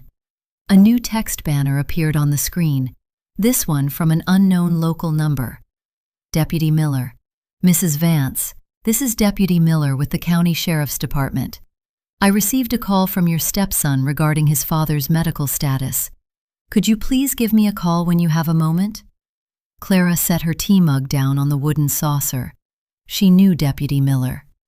2 years ago, when his mother was suffering from advanced breast cancer and could not afford the private nursing fees, Clara had spent 3 nights a week at her bedside, free of charge, showing the young deputy how to administer the subcutaneous pain medications and clean her dressings.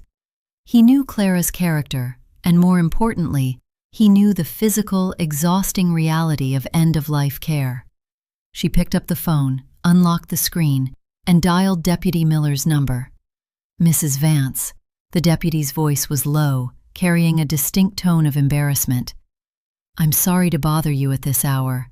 I'm up here at the Ridge House. Mr. Julian Vance called us, quite frantic, claiming you had abandoned the property and left his father in a state of medical emergency.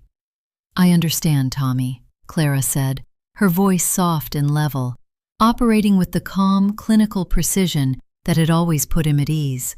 Did Julian show you the document he signed at 1:50 this afternoon? He mentioned some paperwork, Deputy Miller said, the sound of wind and rain howling in the background as he spoke from the front porch of the estate. But he's saying you forced him to sign under duress because the machine was beeping. The document is a standard, legally binding power of attorney resignation, Clara said. I have already filed the scanned copy with Richard's estate attorney, Mr. Sterling. Julian and Beatrice are the legal co-proxies. They wanted to assume full control of the estate's medical budget, and they requested to manage his care. I complied with their request and handed over the master care manual. Is Richard currently safe? Well, Deputy Miller let out a slow, heavy sigh. He's breathing, but the house is freezing, Mrs. Vance. The heat is off, and Mr. Vance and his sister they're a mess. They don't know how to clear the tube. The paramedics are on their way now to transport him to the Valley Hospital because the tube is clogged. The manual details how to clear the tube on page 12, Clara said quietly. But they must use the proper sterile water. If they used tap water, they have contaminated the line. I don't think they read the manual, the deputy said, his voice dropping to a whisper. Mrs. Vance, I'm not going to file any report. This is a civil matter, and Mr. Sterling's office already called our dispatch 10 minutes ago to confirm that you are legally clear of any abandonment charges. Julian is furious, but there's nothing we can do. Thank you, Tommy, Clara said. Please make sure they don't let the paramedics use the secondary transport stretcher without the neck brace. Richard's cervical spine is very fragile. I'll tell them, Miller said. Take care of yourself, Mrs. Vance. Clara hung up. She set the phone back on the nightstand, face down this time. She picked up her tea mug, the ceramic still warm against her palms, and walked over to the window. Outside, the city lights were blurred by the heavy rain, shining like small, clean jewels in the dark. Julian and Beatrice had crossed the final line.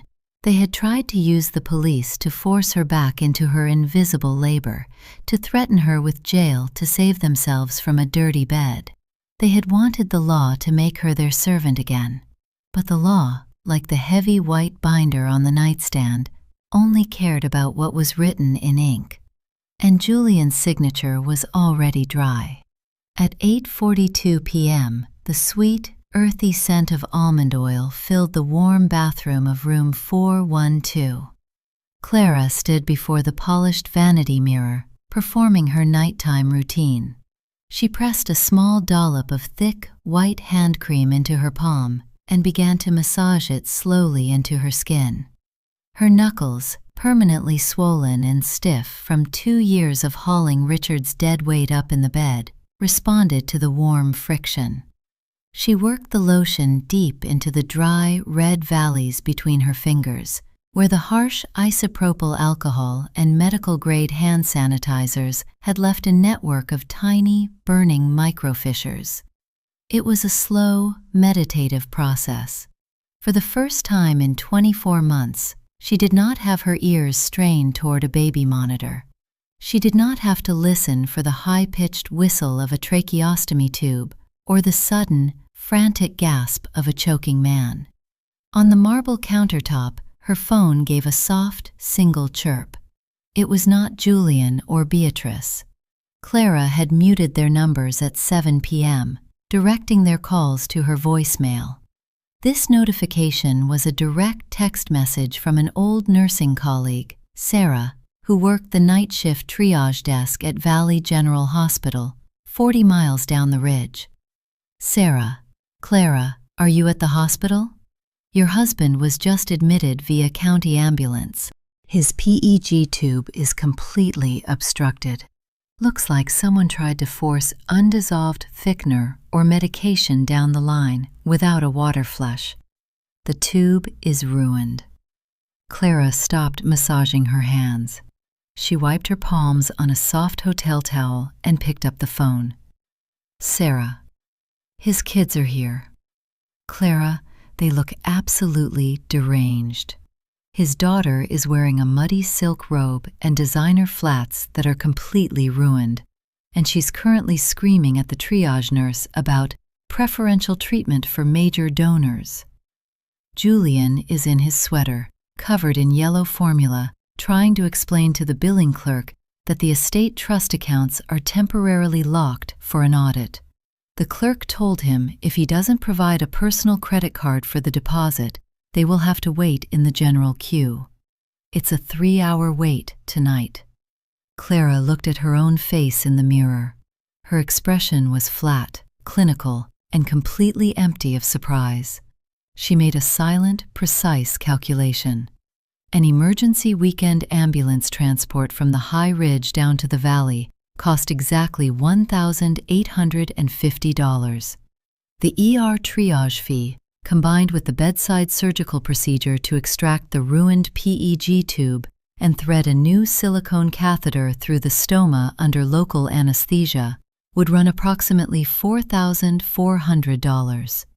Because Julian had contacted the bank to temporarily freeze Clara's administrative card for his forensic audit, the hospital's automated billing system would flag Richard's primary trust account as unverified.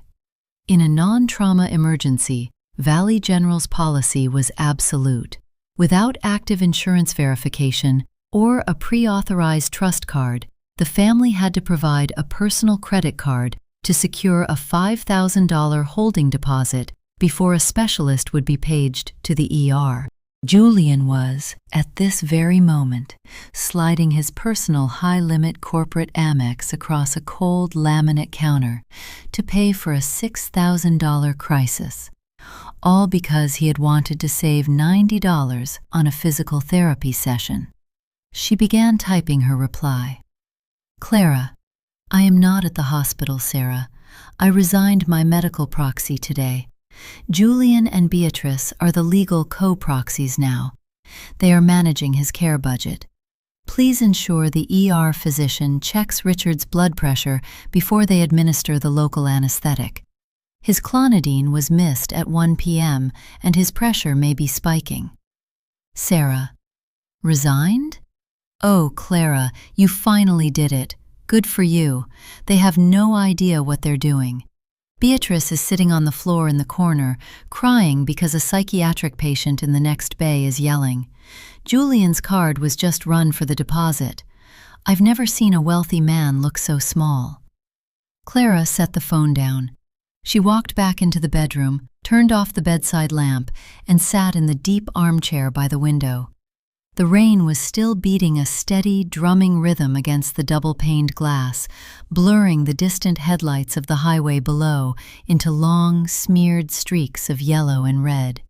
The Cold War was over, and the catalyst was unfolding exactly as she had designed. Julian and Beatrice had spent years viewing their father's illness as a financial math problem, a set of line items to be trimmed and negotiated from the comfort of their high-rise apartments. They had assumed Clara's constant, exhausting presence was a simple resource, like electricity or running water, that would always be there when they turned the tap. Now, the tap was dry. They were sitting in the bright, humming, sterile chaos of a public emergency room, surrounded by the smell of bleach, old blood, and sick people, realization slowly washing over them that this was their life now. For the next 5 days, until the agency nurse arrived next Thursday, they would have to live in this panic, carrying their father's broken, stiffening body from bed to chair, clearing his throat, and paying thousands of dollars out of their own pockets for every single mistake they made. Clara leaned her head back against the soft fabric of the chair, took a slow, deep breath of the warm, citrus-scented air, and let the quiet darkness of room 412 wrap around her like a shield. The rain had finally stopped, leaving a cold, pale morning sun to slice through the sheer white curtains of room 412, casting long, sharp shadows across the mahogany writing desk. It was 8:15 a.m. on Sunday. Clara sat in her plush armchair, wearing a clean, pressed cotton blouse and her softest wool cardigan. In front of her was a small room service tray containing a single soft-boiled egg in a porcelain cup, 2 slices of buttered sourdough toast, and a pot of black coffee. She began her morning physical routine. With the back of a heavy silver spoon, she gave the brown eggshell 3 neat, rhythmic taps. Click, click, click. She peeled away the warm, paper-thin fragments of the shell, placing them in a neat pile on the edge of the plate, then sliced off the top of the egg, exposing the rich, bright yellow yolk. On the bedside table, her phone began to ring. It was not a text message this time. It was an active, incoming call from Julian's personal number. Clara let it ring 4 times, enjoying the clean, high-pitched chime of the hotel phone before she reached out and pressed the green button. She set the phone on speaker next to her coffee cup. "Clara." Julian's voice was hoarse, dry, and entirely stripped of its corporate confidence. He sounded as if he had spent the night sleeping on a plastic ER chair, which, she knew, he had. "Clara, please, don't hang up." Clara took a small bite of her buttered toast. "I am listening, Julian." "We're still at Valley General," Julian whispered, his voice cracking with a high, exhausted edge. In the background, she could hear the distant, sterile chime of the hospital's overhead paging system. "They just finished the surgery to replace his peg tube. Dad is stable, but they're discharging him back to the house in 2 hours. The hospital transport is already booked." "That is good news," Clara said, her voice remaining at its soft, level register. "The new silicone tubes are much more durable than the old ones." "Clara, we can't take him back there alone," Julian pleaded, his tone dropping into a desperate, frantic scramble. "The house is freezing. The security gate is still locked because the cellular app is offline, and the paramedics said they won't carry his stretcher up the gravel driveway if the gate isn't open. Beatrice is at a motel near the highway. She's in hysterics. She refuses to even go back to the ridge. We'll pay you, Clara, $10,000 a month, 15. We'll write a personal check right now from our own accounts, not the trust. Just take the medical POA back. Come back to the house." Clara picked up her silver spoon, dipped it into the warm yellow yolk, and let the liquid slide back into the cup. She made a silent, devastating calculation. $15,000 a month was more than she had ever earned in her life, but to accept it would mean returning to that cold, dark house on the ridge. It would mean putting her hands back into the sterile water, lifting Richard's heavy, stiffening body, and enduring the silent, suspicious glares of his children whenever they reviewed a grocery receipt. It would mean giving up her quiet mornings, her clean sheets, and her freedom. "No, Julian," Clara said softly. A long, heavy silence fell over the line, broken only by the hum of the static. "What do you mean, no?" Julian's voice rose, a sudden, frantic notes of anger fighting through his exhaustion. "We are offering you $15,000 a month. That is $180,000 a year, Clara. You can hire your own helpers. You can do whatever you want. You can't just leave us like this. He is in a wheelchair. He cannot feed himself." "You wanted to audit the ledger, Julian," Clara said, her voice like ice, completely unbothered by his outburst. "You and Beatrice spent 3 days explaining to me that my care was unnecessary overhead and that you wanted to manage his liquid assets directly. By taking over his physical care, you are preserving his capital. I am simply complying with your wishes." "Clara, we don't know how to do it," Julian cried, his voice finally breaking into a sob. "We almost killed him last night because we didn't know how to flush the line. We can't do this for 5 days until the agency nurse gets here next Thursday. We'll lose our minds." "The manual is very detailed," Clara said, taking a sip of her black coffee. The bitter, hot liquid was clean on her tongue. Section 2 covers the suctioning, and Section 3 explains the pump settings. If you follow the instructions precisely, you will not have any further occlusions." "And if we can't?" Julian whispered. If we hire a temporary local aide? Someone from the registry?"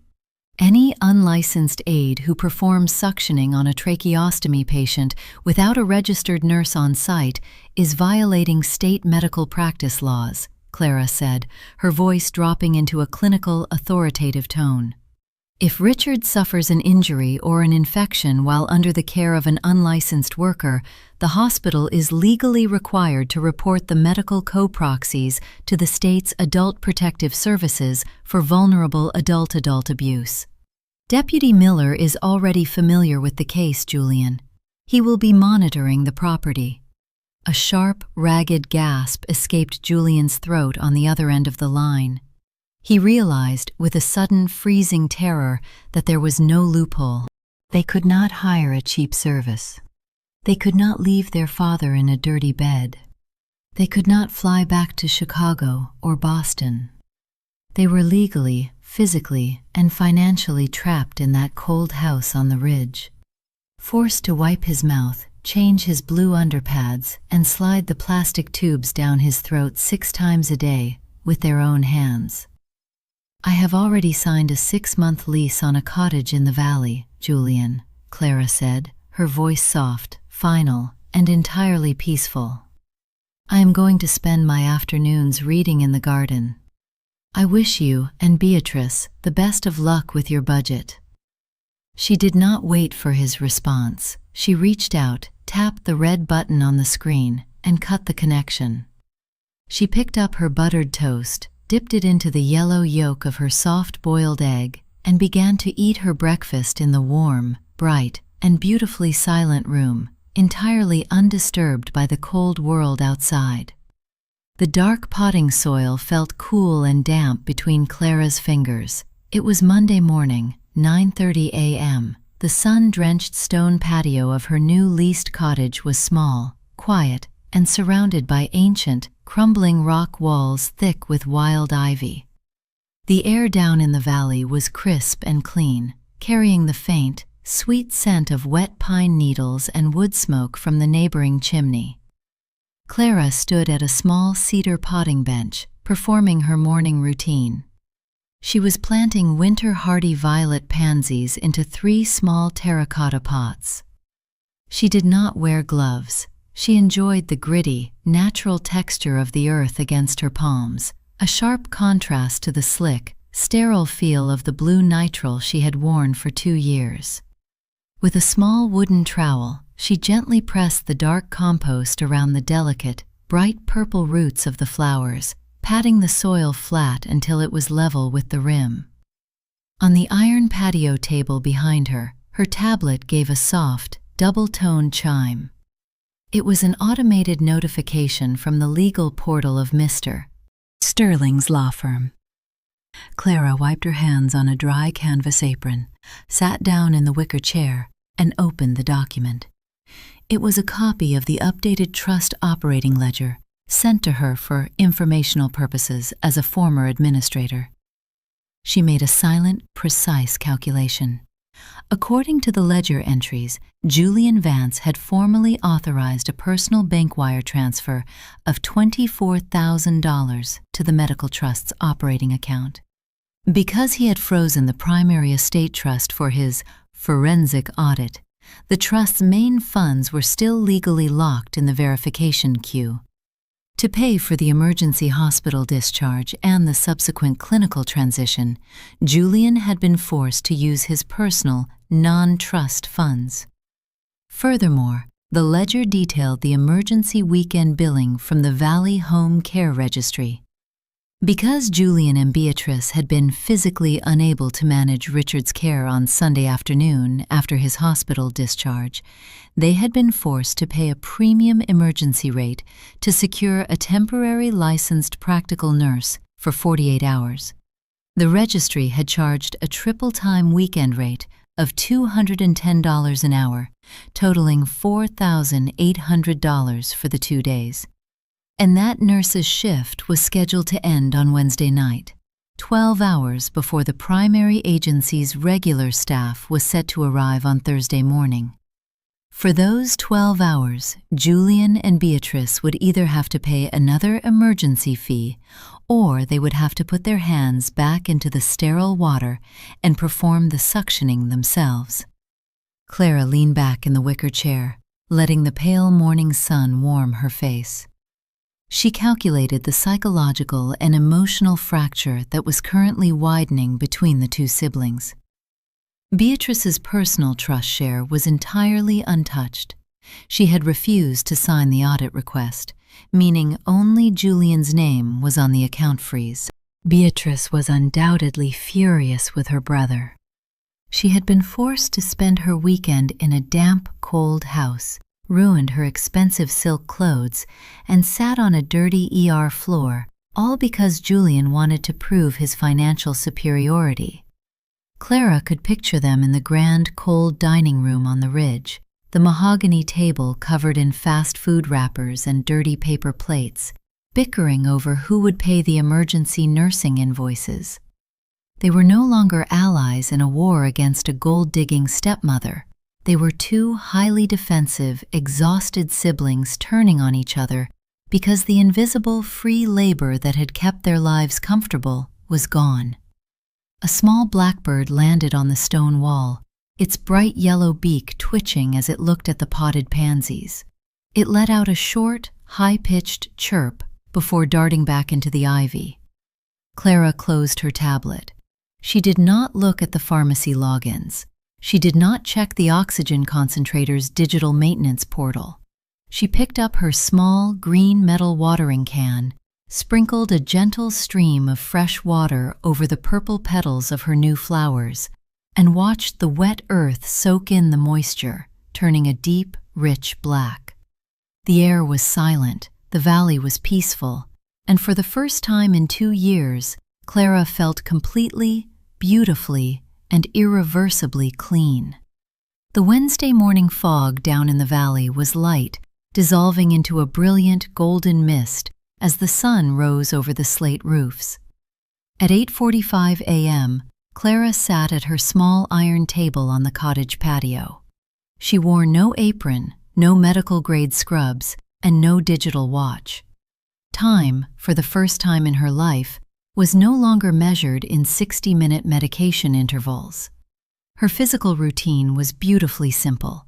She slowly poured fresh, heavy cream into her dark roast coffee, watching the pale liquid swirl and cloud into a rich caramel hue. She took a slow sip, enjoying the unhurried warmth of the ceramic mug against her palms. On the table lay a single white envelope, delivered to her mailbox an hour earlier. It was a formal letter from the office of Mr. Sterling, the primary estate attorney. Inside was the final, executed copy of her medical power of attorney resignation, fully stamped and registered with the state's probate court. But attached to the back of the legal document was a private, handwritten note from Mr. Sterling himself, a man who had spent 40 years quietly observing the family's dynamic. Clara, the elegant cursive read, Julian's forensic audit has been officially closed at his own request.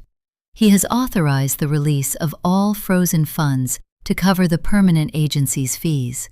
It appears he no longer has the time or the energy to dispute the $90 physical therapy invoices. In my 40 years of probate law, I have seen many battles over estates, but I have never seen a defense as clean, as quiet, and as devastatingly absolute as yours. You have given them exactly what they demanded: complete control over their father's body and the exact ledger of their own greed. Enjoy the valley. You have earned every quiet hour. Clara folded the letter, slid it back into the crisp white envelope, and set it down. She picked up her phone to check the time. A single missed voicemail notification sat on the screen, left at 6:12 a.m. The area code was from the Ridge House. She tapped the play button, holding the phone to her ear. The recording was thick with static and a heavy, howling wind outside the estate. When Julian's voice came through, it was entirely unrecognizable. The crisp, executive cadence was gone, replaced by a raw, trembling stammer that sounded hollowed out by exhaustion. "Clara," Julian whispered. In the background, the shrill, high-pitched alarm of the enteral pump was screaming its rhythmic warning. Beep, beep, beep, beep. Beneath it, the heavy, wet rattle of Richard's breathing was loud and labored. "Clara, please." The temporary nurse's shift ended at 6. The agency staff isn't scheduled to arrive until Thursday morning. There's 12 hours left. Beatrice is gone. She packed her bags last night and took a taxi to the airport. She said she couldn't touch him anymore. I'm alone here, Clara. The tube is occluded again. I tried to flush it with the warm water like the manual said, but it's leaking onto the sheets. I don't know what to do. I'll pay you whatever you want. I'll sign a waiver. Please, just help me. A long, ragged gasp escaped Julian's throat on the recording, followed by the sound of him dropping the phone onto a hard surface, his distant, panicked voice shouting to his father to remain still as Richard began to cough. Clara listened to the end of the recording. She made a silent, final calculation. She could feel a faint, passing trace of pity for the man, but she knew that if she answered that call, if she took even one step back onto that ridge, she would be validating every cruel assumption they had ever made about her. They would believe that her dignity had a price and that her silence could be bought with a larger check. She reached out her thumb, pressed the small trash can icon on her screen, and watched the voicemail dissolve into the digital void.